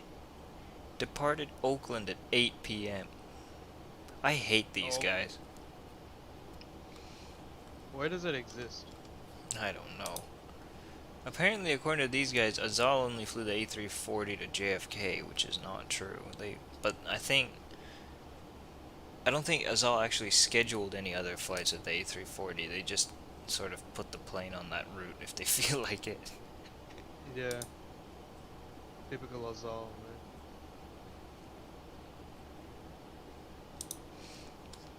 And then an A340 in this route today. Does it anyway. Etihad and Emirates are the last two, and they have by far the most flights with this thing. Gotta pick the most Really? random. Etihad and Emirates on the A340 500. I hate this plane, but it's great. Those guys like literally retire aircraft when they reach 15 years. Yep. Yeah. They I mean, honestly, we could do it out here because we like donate $1.5 billion to some random countries like Italy every year. So, with that kind of money, taking into account that Finnair in fact is owned over 55% by the Finnish government, we could actually do that ourselves. Yeah. You know what's the most ridiculous flight that Etihad did on it? The fucking Rabat. Why? That's the dumbest Hell yeah. thing I've ever seen. Why? Like, it doesn't make sense. Rabat. All 8 people that ever want to go there can fly there on Etihad. Not even Marrakesh or Casablanca, it's Rabat. Rabat. Geneva. What a good use of a plane with an incredible range. Fly to Geneva. It's like Emirates when they fly 777-200 LRs from Dubai to Doha. That's good. Oh, you know what's even better? When Etihad flies, the A340 500 can fly, I don't know, from Abu Dhabi all the way to New York or Los Angeles. They fly to Bahrain. Hi, Kingston controller. How are you doing? They fly I'll tell you why. Bahrain. Because Bahrain is the season opener of F1 and Abu Dhabi at the end, so it's a long flight. The fucking Etihad. It makes no sense. Dammam as well. Not Dammam, they fly to Riyadh. That's at least a little bit longer than Bahrain. No. Yeah. I mean, I was gonna say Dammam is not much longer than Bahrain. Oh, you but know what's Riyadh even is- worse? What? Oh, what do you think? Oh no. It's the only one that is possible that's even shorter than Bahrain. It's Doha. No way they did that shit. Abu Dhabi Doha on the A340-500. Who let bro cook? Oh man, these guys are idiots. They flew to Mumbai apparently. Oh, they did? Yeah. Oh, flew I've it- seen 34600s there. Wouldn't be too surprised if they sent a 5 by mistake. They forgot or something. Yo, wrong aircraft on this route. Someone check which flight you guys put on this aircraft. Oh, it's just the 500. Why did Jar make this plane? There has to be some there has to be some reason, because I don't think it's money. They're not making. money. It's not money. Maybe It's not maybe the money. guy at Jar Design just really likes the A340-500 specifically. Maybe. Why did you delete the message? I was just experimenting and then it said like laita jäähylle ja sit mä klikkasin sitä niin sit mä luulin että sit tulee joku valikko. Ja sit se laittoi sen sitten 3 sekunnissa. Kato sormien välistä vaan.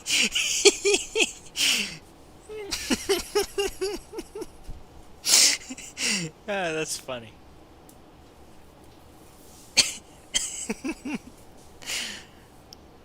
Yeah.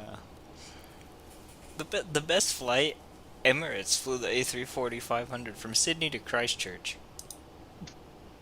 Yeah, let's not even involve our own country in this. Flight. Sydney to Christchurch. Nice. You know they replaced the A340-500 with the A380.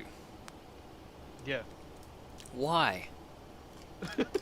I mean, it's Emirates. Smart business but decisions don't fu- exist. Christchurch. In countries that get money. How many people a year are going to Christchurch? Really a lot. It's crazy. Oh, you No, know, they still do that, don't they? They Yeah. do Dubai, Brisbane, Christchurch, or some shit. I think they do Sydney Christchurch. It's still pretty ass. I don't know, man. They're stupid. I hate them. I hate them. You know, by the way, who's Central America center? Ooh. Jürgen. Oh, is it? Is Jürgen from Jürgen Hempel, who is very much from Central America. Oh yeah. English and Spanish. Maybe he actually is from Central America. Nah, he probably just took Spanish in high school. His name is Jürgen. The Deutsch people. My name is Jürgen, the German. The Germans. Speaking of the Germans, Vettel was the Japanese weekend. He was making boxes. Boxes for bees. Yeah, I don't know what else to say. He was making boxes. That is a Vettel moment. It is. You can't hate him for that, buddy. No, you gotta let the man make his bees or his boxes for the bees. Allow his bees to chill. Yeah. They're being chilling at turn 2 watching the carnage on lap 1. Oh my god. Carnage. Siis miksi helvetissä se poisti sen kokonaan, kun siinä on valikko, josta pitää valita eri optioita. Laita jäähylle, poista kyseinen henkilö kanavalta, niin minkä helvetin takia siihen on laittu paljon yksityiskohtaisempaa valikkoa. Esimerkiksi, että laitat tämä kyseinen henkilö täksi ja täksi ajaksi, eikä sillä, että se menee suoraan siitä. Vitun idiootit saat. Ja, mekin ollaan valitettu tästä monta kertaa. On mitä on.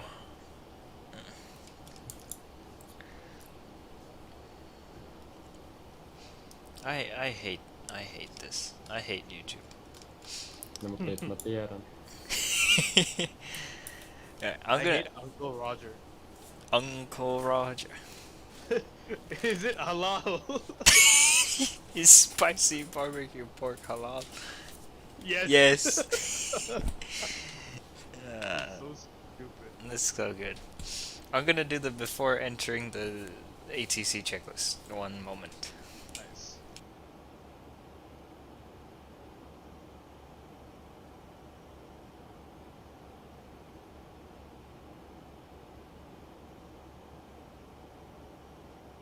And I guess that's called going to take a leak, eh? Yeah. Aviation language for week.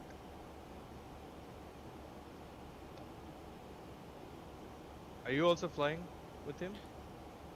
No. Because whenever we fly together, it's gonna be a cursed flight, you know? Yeah. A little bit.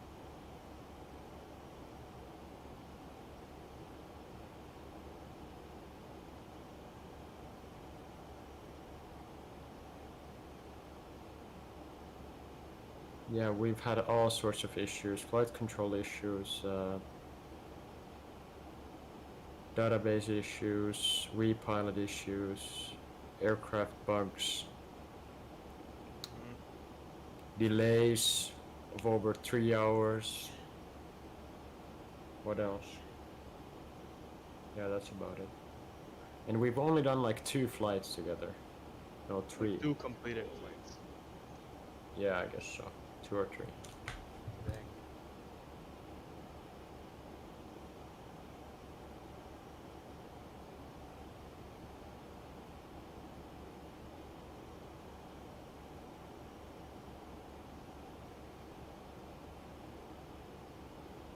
I'm back. Welcome back. Thank you. Oof. Yeah, you know, whenever you step out of the cockpit, you're gonna be welcomed by the first officer. That's a good sign. Yeah. You know, as if you were stepping into someone's home. Well, basically, it's someone's home, because you could be not let in, and it could be the entire plane could be trashed. So you know. Yeah. But that doesn't happen in X-Plane because, you know, design limitations. Well, unless we're doing smart, I mean, it would make more sense smart for you to co-pilot. understand what I'm trying to say if I would speak, say it in Finnish. You know? Yeah, I know what you're But trying to say, but Oh hell yeah, the NFL starts in 12 minutes. I hate them. The NFL. The only worst run organization in the NFL.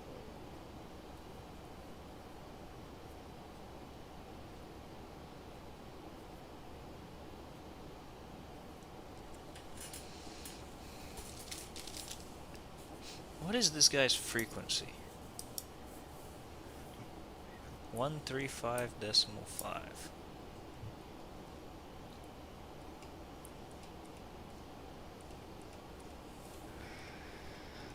You know, there's been more people missing this year than before. I think there could be a serial killer in Belarus. More people missing. Yeah, it's like 60 per year, which of around half are never found.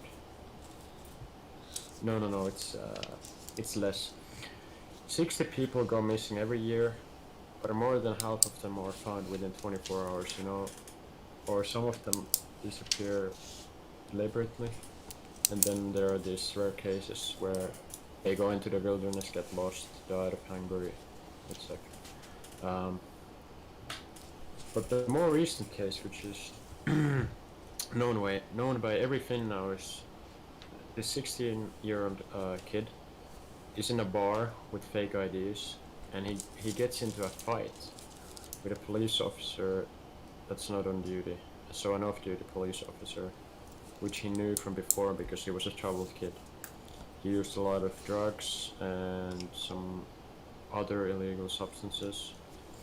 So he got into a fight with this off-duty police officer, and it's seen on the CCTV cameras. Then he steps out of the bar and no one saw him or knew what happened to him, and it's been 10 months. They've been looking for his body everywhere, on the rivers and on the terrains, but nothing's been found, you know. And there's a few theories. Number one is that, you know, he stepped into a car and he got like mutilated by someone, you know, I don't know. No one knows. This just tells us, you know, how big of a case some singular person's missing is compared to the United States. Like some of them don't even get, or some of them don't even break the news, you know. Yeah. Yeah.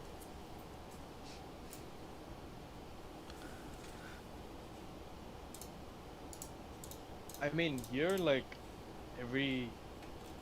You remember when I think this was 2 years ago, Voldemort, when you were in Austin and I was in Dallas. Yeah. There was that one girl who went missing in Wyoming. That made so much news. Remember? Was it Grand Teton or some national park where she went missing? Was it the one that was murdered, or is it a different one? No, it was the one who ended up being murdered. Yeah. Yeah. This just tells us how smart the guy was, you know. Trying to frame it as if it were the wildlife, perhaps a bear or something, you know. Perhaps she got lost, you know, died out of hunger or something, went the wrong way, lost her phone or something. Yeah, it's easy to get framed. Yeah, yeah. It's easy to get framed.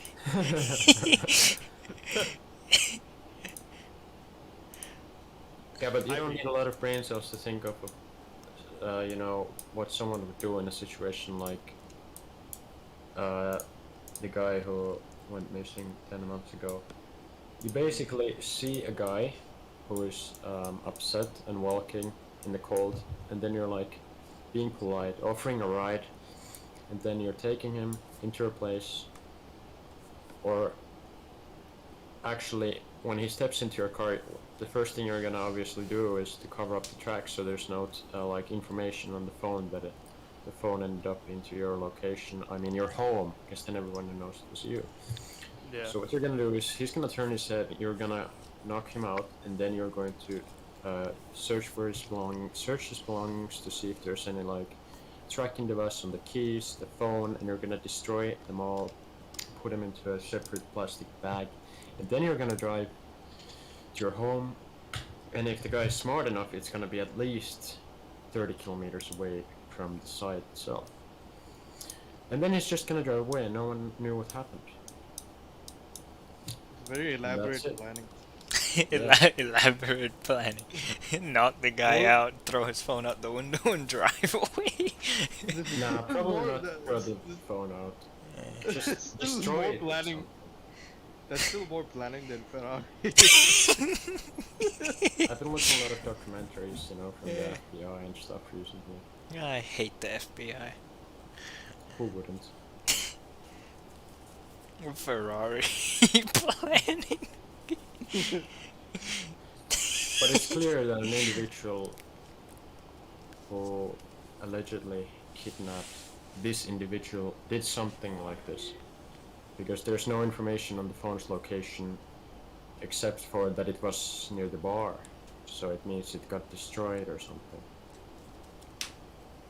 Yeah. Because even though an iPhone is turned off, it still shows its location on like Find My Phone and some other applications. It does. The guy must have destroyed it. Because they're trying to stalk you, you see. Yeah, but my estimate would be that the guy who did it was like 25 to 45-year-old, perhaps a homosexual, you know. Because what type of a woman does this successfully to a guy like that, you know? And he wasn't a short or small guy either. He was like 180 centimeters tall, you know, went to the gym, so some woman wouldn't be able to do something like this. That's my guess. Unless she was a bodybuilder. Unless he was drugged. Yeah, I don't know. See, that's also possible. Also, Houston Center logged on, but I'm not in Houston Center anymore. Big Are you brain. in Jurgen's airspace? Almost, but Jurgen hasn't told me to contact him. Damn it, Jurgen. Maybe he doesn't care. Maybe he's just like, you know what? If people want to contact me, they can. If they don't, that's also fine. To be fair, I'm not in his airspace yet, but I'm about 5 miles out. So usually they want me to contact them by now. Yeah.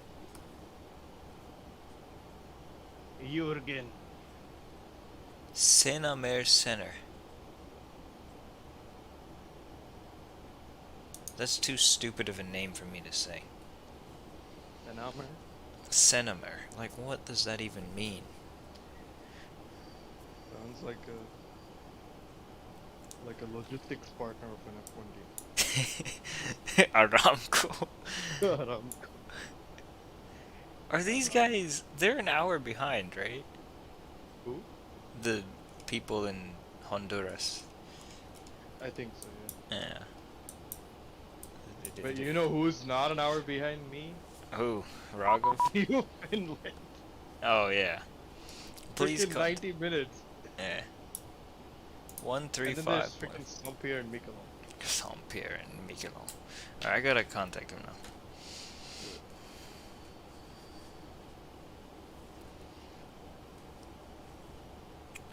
Center, good day. United 2043, flight level 350, checking in.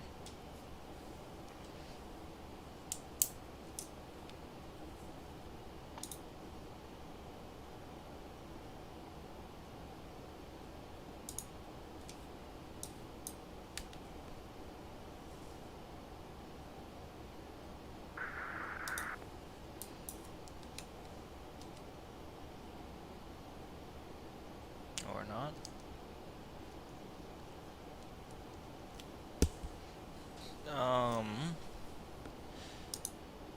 Wrong frequency?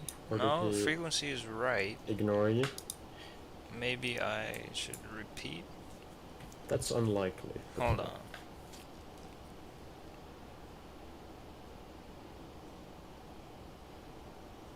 Center United 2043, radio check, please. 43, reach you 5 by 5, squawk 5617. Squawk 5617, United 2043. 5617.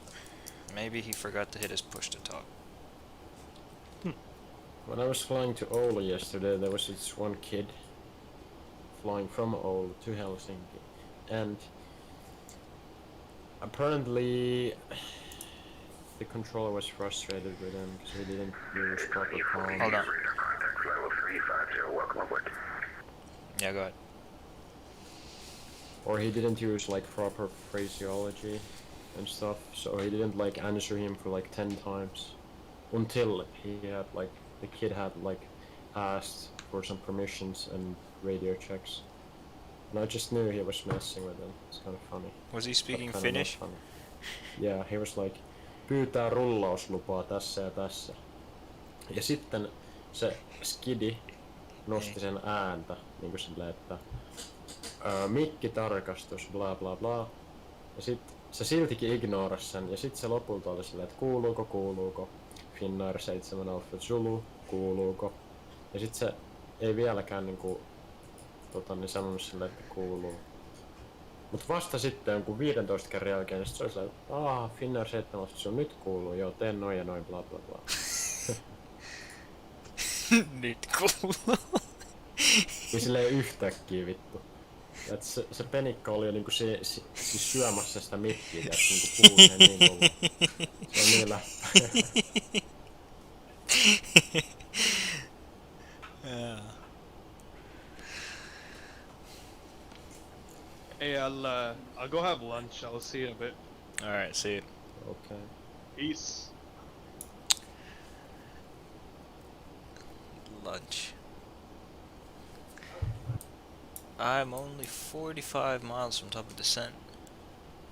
It is only 109 miles of descent. So, it's I've been interesting. doing a lot of high-speed climbs recently. It buys you at least 5 minutes. Yeah?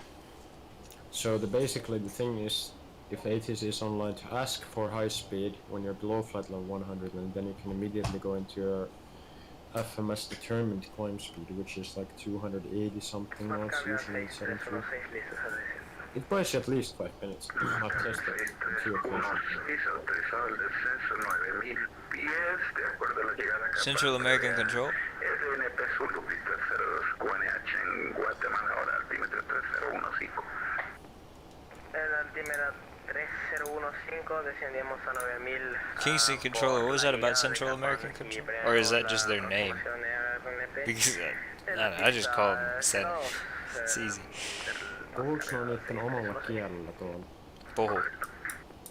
Oh gosh. Yes, they're called. I see. Why the hell is it called Cinema Center? It's so stupid. It is what it is. Well, you're busy over there, aren't you? You're controlling Havana, aren't you? I mean, you're about to get one guy over there. But otherwise, it's pretty quiet for you. To cut it short, I see. What cost index are you using? 150. Jesus. I always use 150. Yeah, you're at Havana.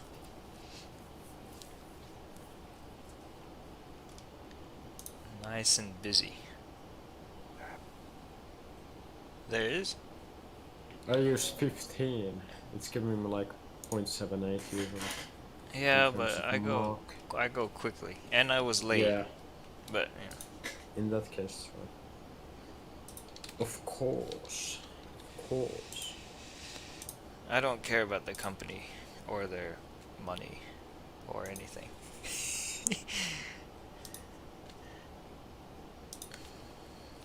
There's an event in Havana. What's the event? Oh, Havana Sunday service. There we go.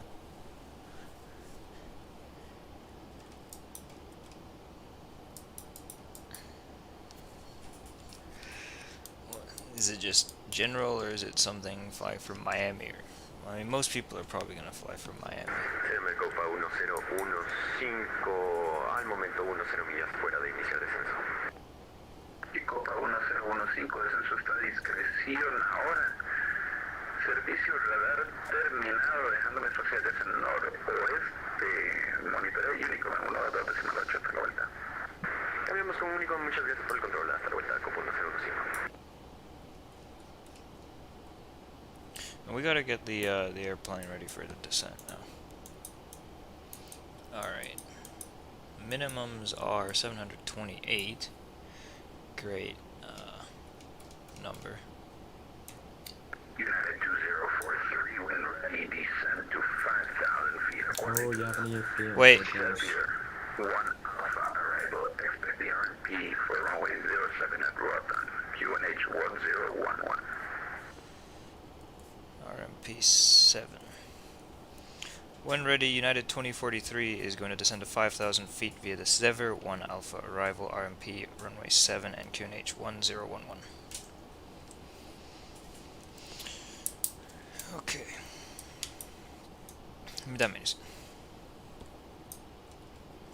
I'm jealous that you have an EFP.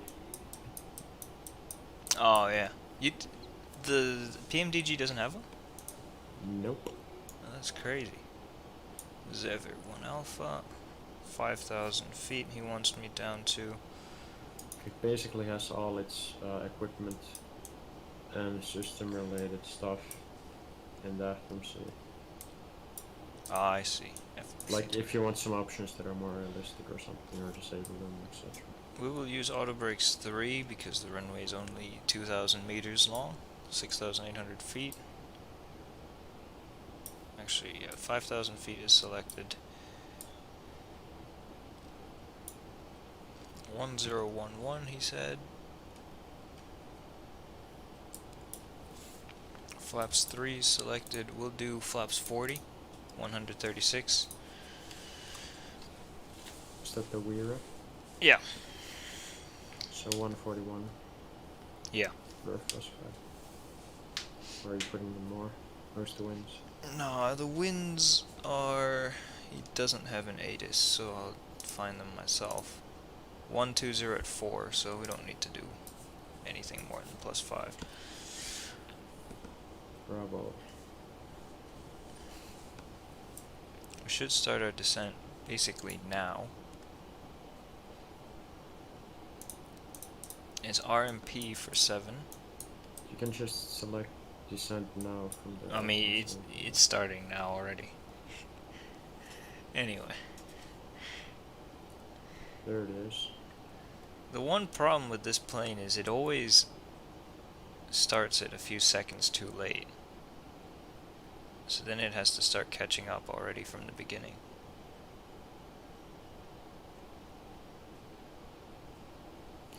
This is the one function that is more sophisticated than on the Airbus. It starts the descent itself, you don't have to push a button to do it. Yeah.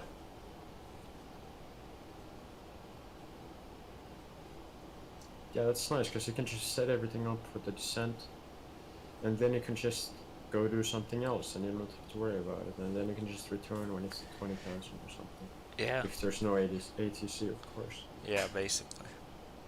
I'll set my fixes actually. Macro. What's the runway in use? 07.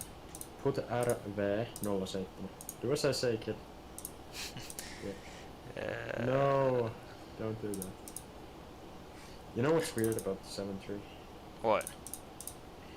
On the arrival, it allows you Shit. to put on the fix info a specific runway, but not if you want to have fix for the departure. You have to delete that first. I'll try that. Yeah. It's stupid. Delete It things. is. It doesn't even make a difference at Roatan. The airport's so small. Yeah, I guess. But at an airport like Amsterdam, it would make a huge difference. 5 miles from the terminal or 5 miles from the runway. I've never flown there in Watson. In Amsterdam? Yeah. Yeah. In Watson. But look at this. This is the airport chart. There's not even any taxi. There's a runway terminal. Runway terminal control tower. VOR.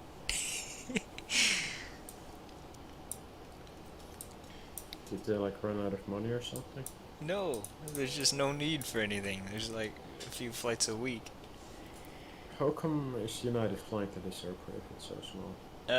It's all the Americans, the white people who want to go on vacation.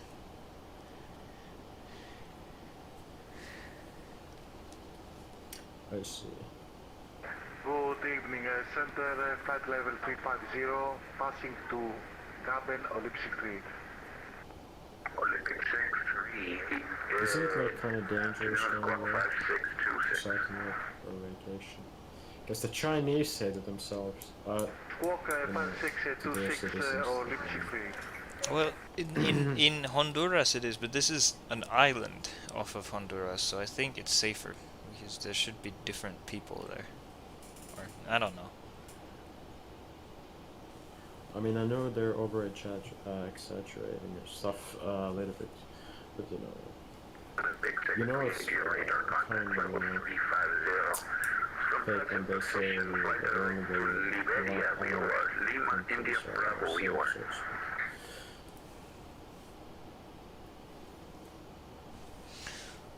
Direct Lima, India, Bravo V1, Olympic 3. What type of approach are you doing? RNP.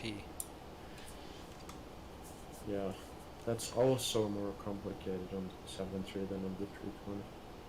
Not really. I just don't do anything, and I just let the plane go, and then it does its turn. At that point, I'll probably take visual. You actually have to do less on RP in the on the A320 and 7.3. You don't have to activate the landing systems. You just go approach. There you go. And then actually flight directors off depending on the situation. According to V1 simulations. Flight director's off, really? Yeah, on the A320 in the RNP approaches, it goes into this weird mode below 700 feet. That according to him, they don't want to go into that mode. So. It's weird. But you really don't have to do anything on the Boeing, it'll do it itself. Except for if you're flying it manually. Yeah. But I would still say so. I mean, of course it is, because you know Airbus is so easy. So. Eh.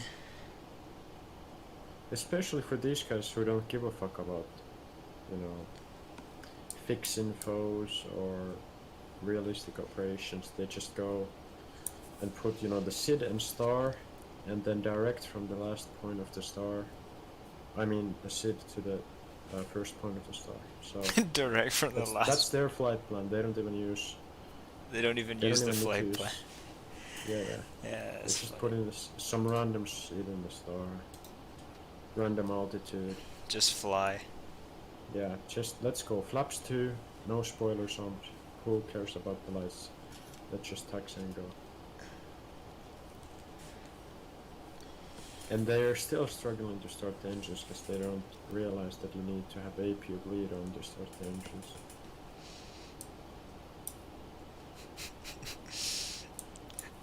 That's pretty funny. Yeah, well, it gets worse when they come onto Watson. Yeah, that's true. There was this one guy flying from Russia to Helsinki. Somewhere in Russia to Helsinki. And he literally put to his flight line along the coastline. Nothing else. Was it VFR or IFR? No, he didn't even put. He wasn't flying like. Yeah, I mean, I guess he was flying VFR, but he didn't know what the fuck VFR means. He just put in via the coastline, and then he came in to the airspace like saying, blah blah blah. I want to land Helsinki. Then he was like, please stay away from the controlled airspace. I have blah blah blah. He was like some supporter or something. He didn't know anything about aviation. That's funny. I would have to ask Jere to tell me the story again. Because he was the one that was in the tower when it happened. This one guy, I know. I see. There's a funny one time.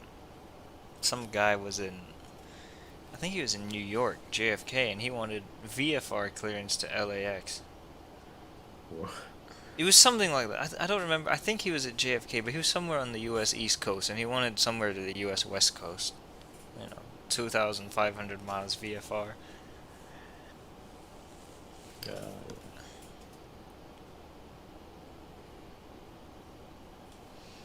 Do I really have to slow down to 210 here? No, this stupid idiot plane wants me to do that.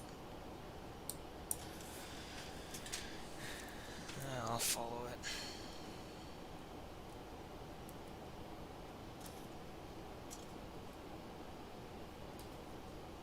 210 is...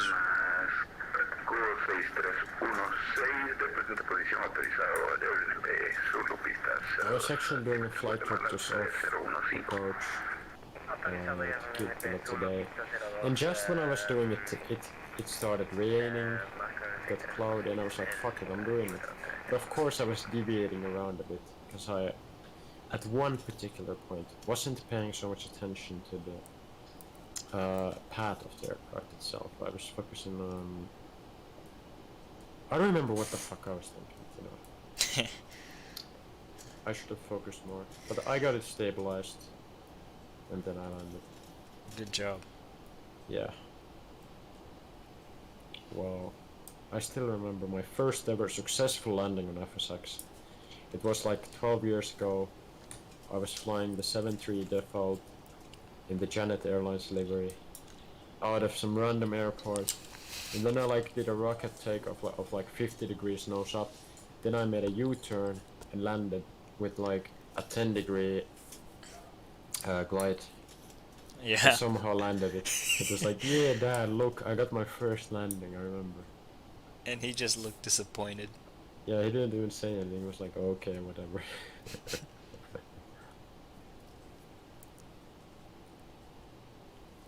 I remember this one time that he bought me a Concorde add-in for the FSX from one of his trips. I used to fly that around. Yeah. But at that time I had no knowledge of IFR or anything, so I was just, you know, doing some fun flights with it. Well, yeah, but that's nice, you know. Yeah, well, it was nice for that age. I like how this plane did all that work to get down to 210 knots just to not be able to keep it there at all. Ja stupid fucking game. Terveisin Sopranoista toi vitun. Mikä se jätkinen Furia? Sehän sanotaan. Now it says drag required. I don't care. It doesn't even. Why are you descending so much? It's 10,000. Is the plane actually this stupid, or is the game just this stupid? I don't know. There we go. I'll get the landing lights. Now he's gonna have to reduce back to 210 again. How about you use the good old speed brake or something? I don't need the speed brake. It's fine. Yeah, because for the pilots that are off duty sitting near the wings, they're gonna judge you if you use the speed brakes or not. Why if you use it? Why not? Well, because my drummer is fucked even right it's unnecessary because I'm perfectly fine in terms of altitude, and the speed restriction is ridiculous, and no one's gonna be enforcing it. There's nobody here.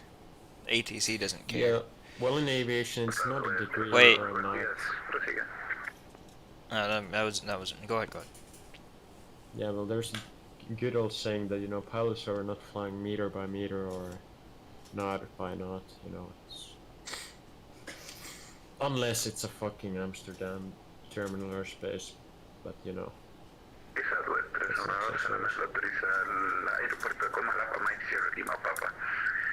acuerdo a la salida Manjo 3, transición Lima.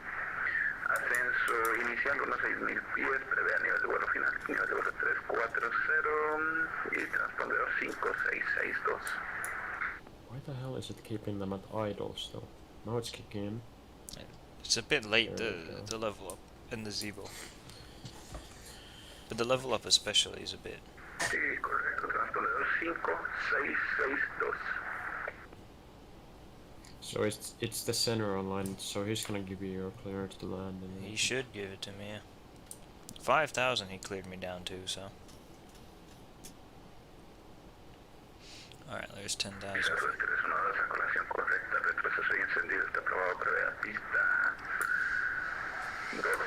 Para la salida, altímetro en el coco ahora 2998.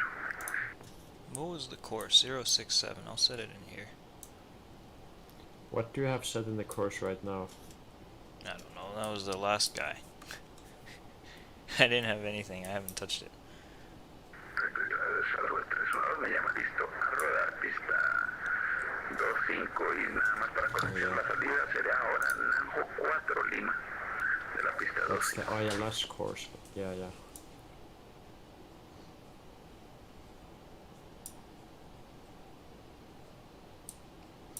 And now you're below the profile and it still wants to. No, I'm right on the profile. It's God. No, you are, yeah. Será el número 1 para la aproximación, ahora vientos en Guatemala de 060 grados 6 nudos, pista 02 está autorizado para aterrizar.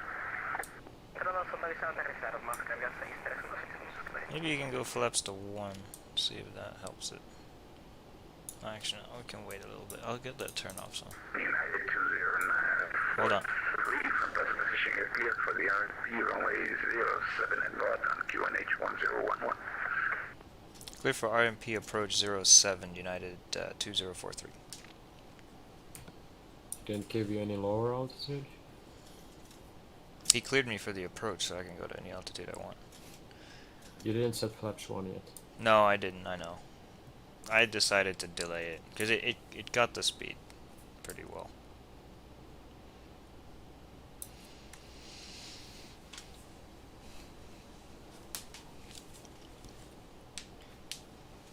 I was gonna do it to help it catch up with everything, but it actually did it, so.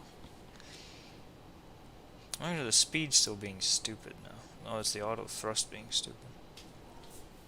So you were cleared for the approach, so the next thing you're gonna do is call and establish, but that's it. Then he's gonna clear the land, yeah. Yeah. I'll descend to 3,000 then. What's the mist? Do you know what happens when you fly to Spain? What? Or... Well, basically, Flaps on. if you're flying to any one of the major airports, the ATC is gonna come on when you're in final. and be like, oh yeah, hello, clear to land, blah blah blah. And it's frustrating because you're obviously flying manually at that point. And you're you have to flying dial in the alone. frequencies. Yeah. If you had your first officer friend, you'd be fine. Yeah.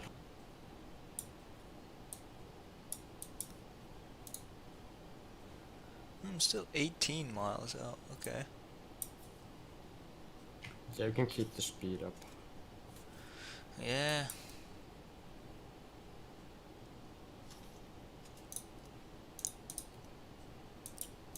Do that. Actually, you know what? It's fine. I'll just keep it on VNAV. It's good enough.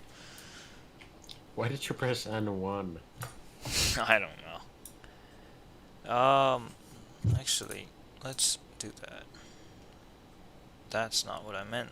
There we go.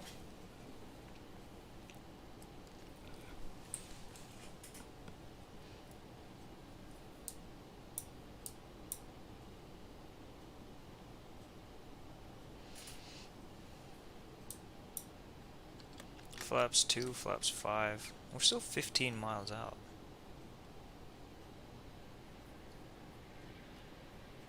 Yeah, it's slowing down a bit too much. Also, the altitude is not correct. Too high? Yeah, it wasn't descending, so that's- I'll descend a little bit now. 800 feet per minute.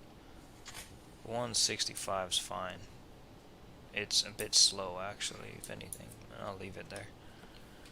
You could always use the landing gear's brake and put in more of a steep vertical speed.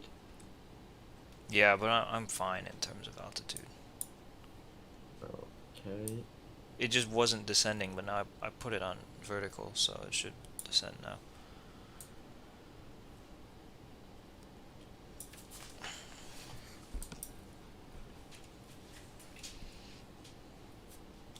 What country is this? Honduras. Is it just called Roatan? No, it's Honduras. Yeah, definitely heard of that one.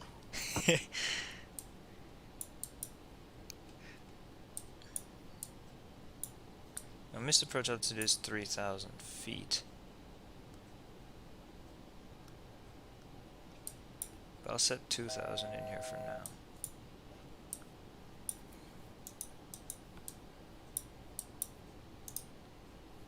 Yeah, 2,000. Actually, 1,200. And then... Also, this guy is 1,200 to... And... Oh, shit. Never mind. I read that wrong. 2,000 and then the missed approach is 1,200.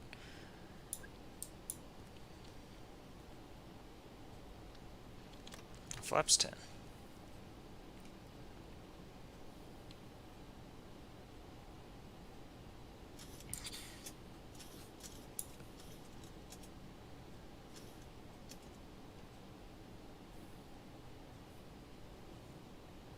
Slightly Unit higher. 2043, winds at Roatan, 120 degrees 4 knots, runway 07, clear to land.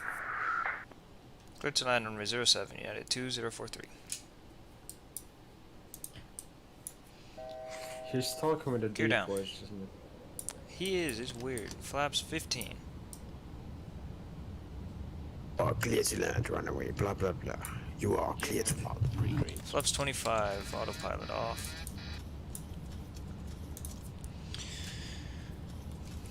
What was the landing speed? 136. Flaps 30. Or a bit high, so I'll take it. 141. And flaps 40. Alright, 141. Yeah. Entonces, en sentido está probado en esta frecuencia, me llaman listo a rodar, pistado 5. Kept me high all that time. I got the 3 greens, we got the flaps at 40. Yes. We have the landing lights and everything, we should be good. Missed approach, I gotta set that still. They're set on continuous. Speed brakes. They're armed now. Missed approach, altitude. Set, I just set 3,000. Más carga, continúe el rodaje por la pista, abandone próximo a la izquierda, vía calle al oeste y uniforme. La plataforma está aprobada. What dear? Flaps. 40 set.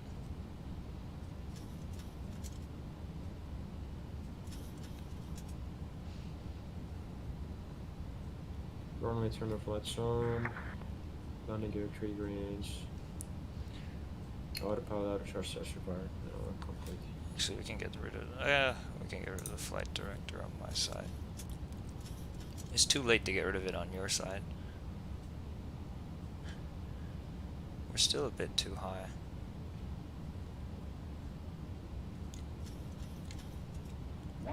There we go.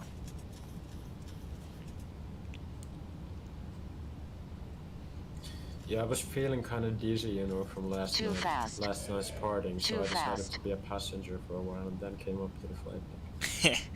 Or I decided to have a little sleep. A little nap. Yeah. Continue. Approaching 07. Thank you, X-Ras. Too fast. Too fast. I have to get rid of this thing when I fly the 737 at least. It does not understand the 737. Minimum continue, obviously. Three Unstable. reds. Unstable. Oh, there you go. 400. You know, that sound reminds me of my 300. old ex-principal. Yeah. Ex-vice principal. Yeah. With the X-Ras or the ATC? 200. Yeah, with that bitch. Oh, Who's yeah. just too fast, gear, blah blah blah. 100. Shit, a little bit left now. I hate it. 50. 40. 30. 20. Or perhaps I didn't. 5,000 feet remaining. The unit como wants to the flight. Have a great flight. We got reverse green. Gotta get the center line again. There we go. There's 80 knots, still the reverse. Dab of brakes. United 2043, welcome to Roatan. Continue to the end of the runway, make a 180-degree turn, and Hold clear on. to the gate on this frequency. Alright, United 2043, we'll go to the end of the runway, make a 180-degree turn, and go to the ramp on your frequency. Pyydä vain, jos soitetaan nyt jo tästä. It would be realistic. Say again? Jos mä tästä...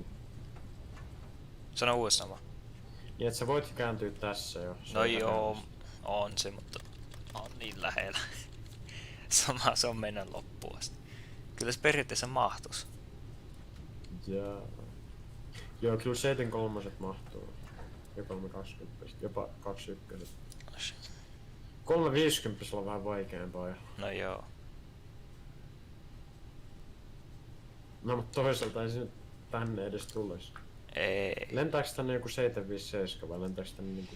757 on maksimi, joka on tänne lentänyt. Ainakin reittilennolla. Ei se taida nyt enää lentää, mutta kyllä se on jossakin vaiheessa lentänyt.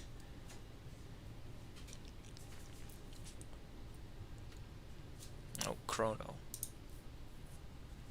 But you see, I forgot to turn the chrono on until I was at On runway 500 feet. 25. I mean, 500 feet's not bad. So, You know the reason why you forget it? why? Because you're not It's here? because you're worrying about all the other stuff. That, you know, did I forget anything else? What did I forget? And then you're not paying attention to the chrono, and then you just take off without it. Well, I'm I paying know, because that has happened to me. because I'm paying attention to the important things, like the important things for the flight. The chrono is like, you know, it's not actually important to the flight, to the safety of the airplane. Let's say. Yeah.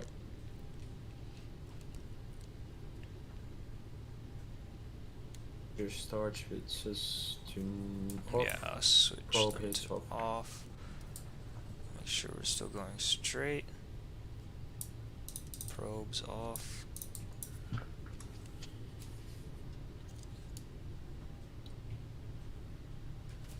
We got the flaps to 0 already.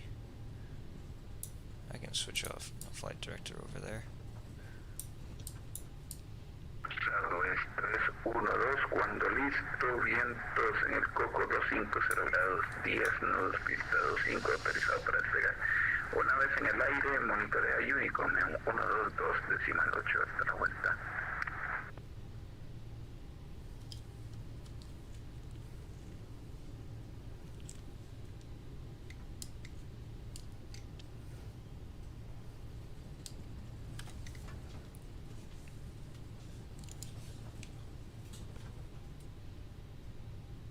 Okay, after landing, transponder. Okay, quickly turn off the runway, vacate, and then we can get the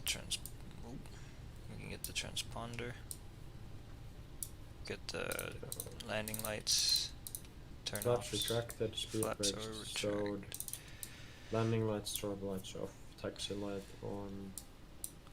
Actually, we can turn off the taxi light, basically. Which gate do they Yeah. use, 1 or 2? Is important. APU start check run. Pro PID is off, enter start are off, auto brake is off. Taxi to assigned gate. I'm gonna Speed max 20 knots, runway turn ups off, APU generators on check walls. Turning into gate, taxi gate light off. 3. Apparently there's 3 whole gates here. Aeropuerto de Roatan. Aeropuerto. Oh, there's 4 gates. Look at that. Impressive. Wow. Crazy.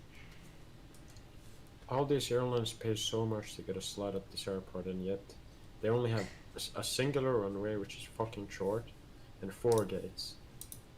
I mean, I don't think anybody pays very much money to fly into here, but... Yeah, Whoops. it could be that, you know, they got in cheap.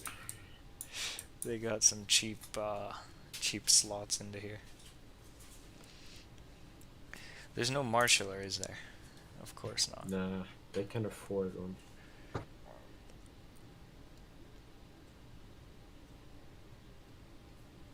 I wish I had differential thrust. Yeah, you have if you use your mouse, but you know. Yeah, but... So would I. Easy differential thrust, let's say. Oh, look, you have a taxi camera. Yeah, this What is... did you do? Did you steal it from the 777 or the A350? No, I installed my own. Oh, you installed your own? Yeah. Does United know about this? No. Have you installed one to all aircraft or just the one? Just or do you whichever install one. it before a flight? I do it during my pre-flight inspection, walk around. I install. What does it say on? It's attached to the landing gear. Oh, so you don't just tape it in? No. Oh. The guy logged off. That's okay. We're gonna finish the flight. Turn off the seat belts. Parking brake set. Turn that Engine off. fuel control levers off. Ground contact established. Ground operations is required. Pass signs off. APU blader on. Anti-collision. Fuel pumps off. Left fuel pump on. Anti-ice electronic pumps off. Isolation of open flight tractors off. Electrical power established. Exterior lights is required. Doors open. Get the ground handling people, and then we'll open the doors. So guessing this aircraft don't go anywhere, you can go ahead and connect the GPU. Turn off. I don't think they'd have a GPU here. Oh yeah. This plane it flies here and then it turns around. It doesn't sit here for long. Okay. It goes straight Nice back to livery. Houston. Thank you. It looks pretty nice actually. The Star Alliance with the blue engines Yeah, with and the blue split scimitar and the blue. especially. Yeah. It's nice. So that saves around 1.5% in terms of CO2. Yeah. The split skimitars? Yeah, that's what I heard. How much fuel does it save though? Yeah, I don't know. No one knows. Look at this. This is such a big airport.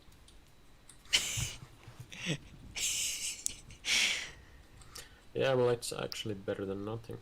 It is. Believe it or not, this is the second Mut time I've Oulu on isompi. On tietysti. Mieti, Oulu on isompi. Tämmönen kenttä. Niin, Siinä mutta... lentää niinku aktiivisesti United. Ja... Niin.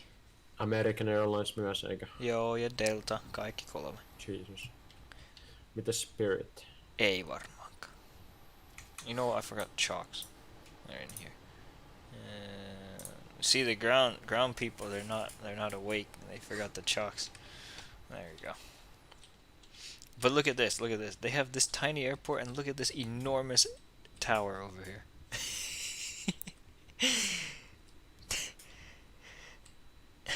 Impressive. It wouldn't even need to be that tall. No, it wouldn't at all. It wouldn't even need to be It could tall at all. It could be a little shack on this hill because the hill's already tall enough.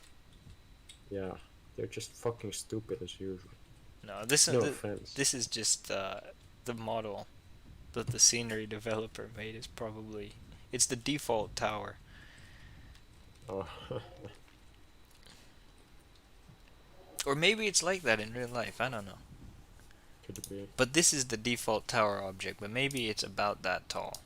And then he's like, okay, it's good enough. Alright, show me the replays. Hold on, before... I gotta... Oh, okay, well, hold on, I gotta close the doors.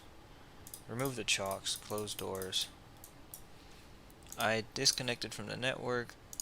I gotta get rid of those. In FSX you didn't have to close doors. On most You could planes, just- you don't have to close doors, but the 737 you do on X-Plane. It's weird. It's specific to planes. Okay, replays.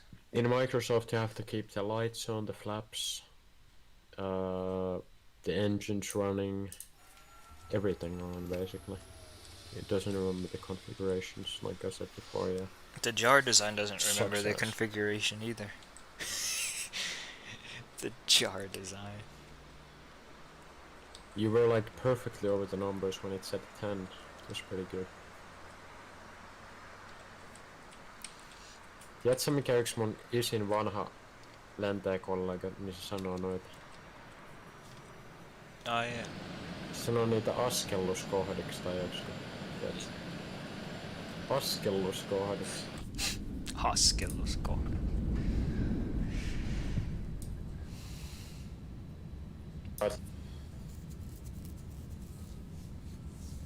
Floated a bit, not too much though. Also had some trouble maintaining the center line for whatever reason.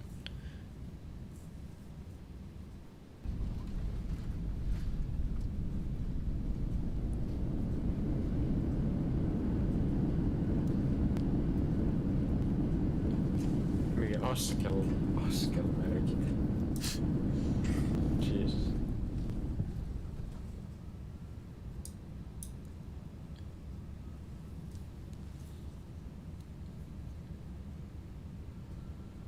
Alright. Nice replays. Let's see. 50, 40, 30, 20, 10. That was perfect on the fucking numbers. Pretty much. Was there a small bump? Maybe. We could have. Bounce, I mean. No, I don't think so. It could have been a little bit better. I could have come in a little bit lower because the runway's so short. But theoretically, if it's a longer runway, then it's pretty perfect. No bounce at all. Not even an X-plane bounce, as we say. Oh yeah. Yeah, that was okay.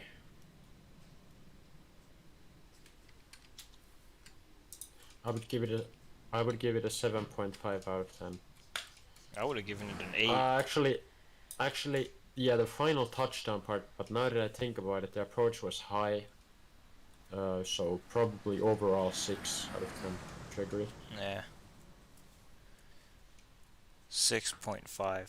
Okay. I gave the landing an 8, and then it would be 0.5 above yours. I'll give it a 7.5. The landing itself, just tiny bit over the numbers, but on the Yeah. center line, pretty good. Yeah.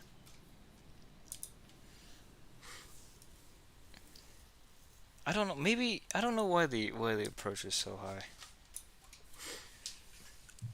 Plane didn't want to descend, but it was okay.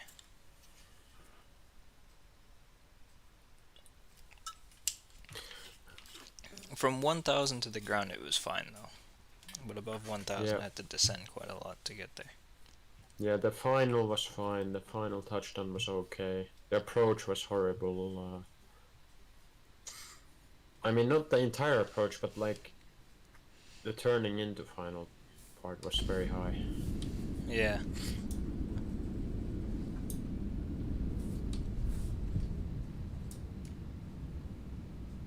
But pilot Chris would say it would be alright. I think it was alright. That's what he would say. That's exactly what he would say. I need to get the YouTube thing. My last landing was as like I was a bit unstabilized. Yeah. And then I like was focusing on the speed a bit too much, and then I ended up floating and touching down just about where the numbers ended. And it was like minus 234, so oof. And the landing before that, I was flying a raw data approach, then some fucking clouds came in my way, and then I got unstabilized at one part, but then I got it back. And then, since the landing is like a 3.5 degree, or not 3.5 degree path, the landing was fucking ass. It was minus 300 something. Oof. Not my best landings, definitely. No. You know, my best landing ever was like something like minus 60, I think. It was Really? exactly minus 60, yeah. Okay. And just on the number. That's good. But, you know, the touchdown itself isn't everything like this kids say. Yeah, no, not at all.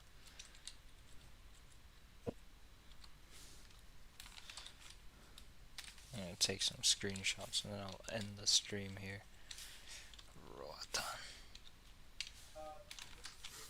Alright, I'll take some more of later of the plane at the gate. But that's gonna do it for this stream. I hope everybody enjoyed it. I hope to see you guys next time. Probably tomorrow. If not tomorrow, then Tuesday. And that's gonna do it. And I'll see you guys and goodbye.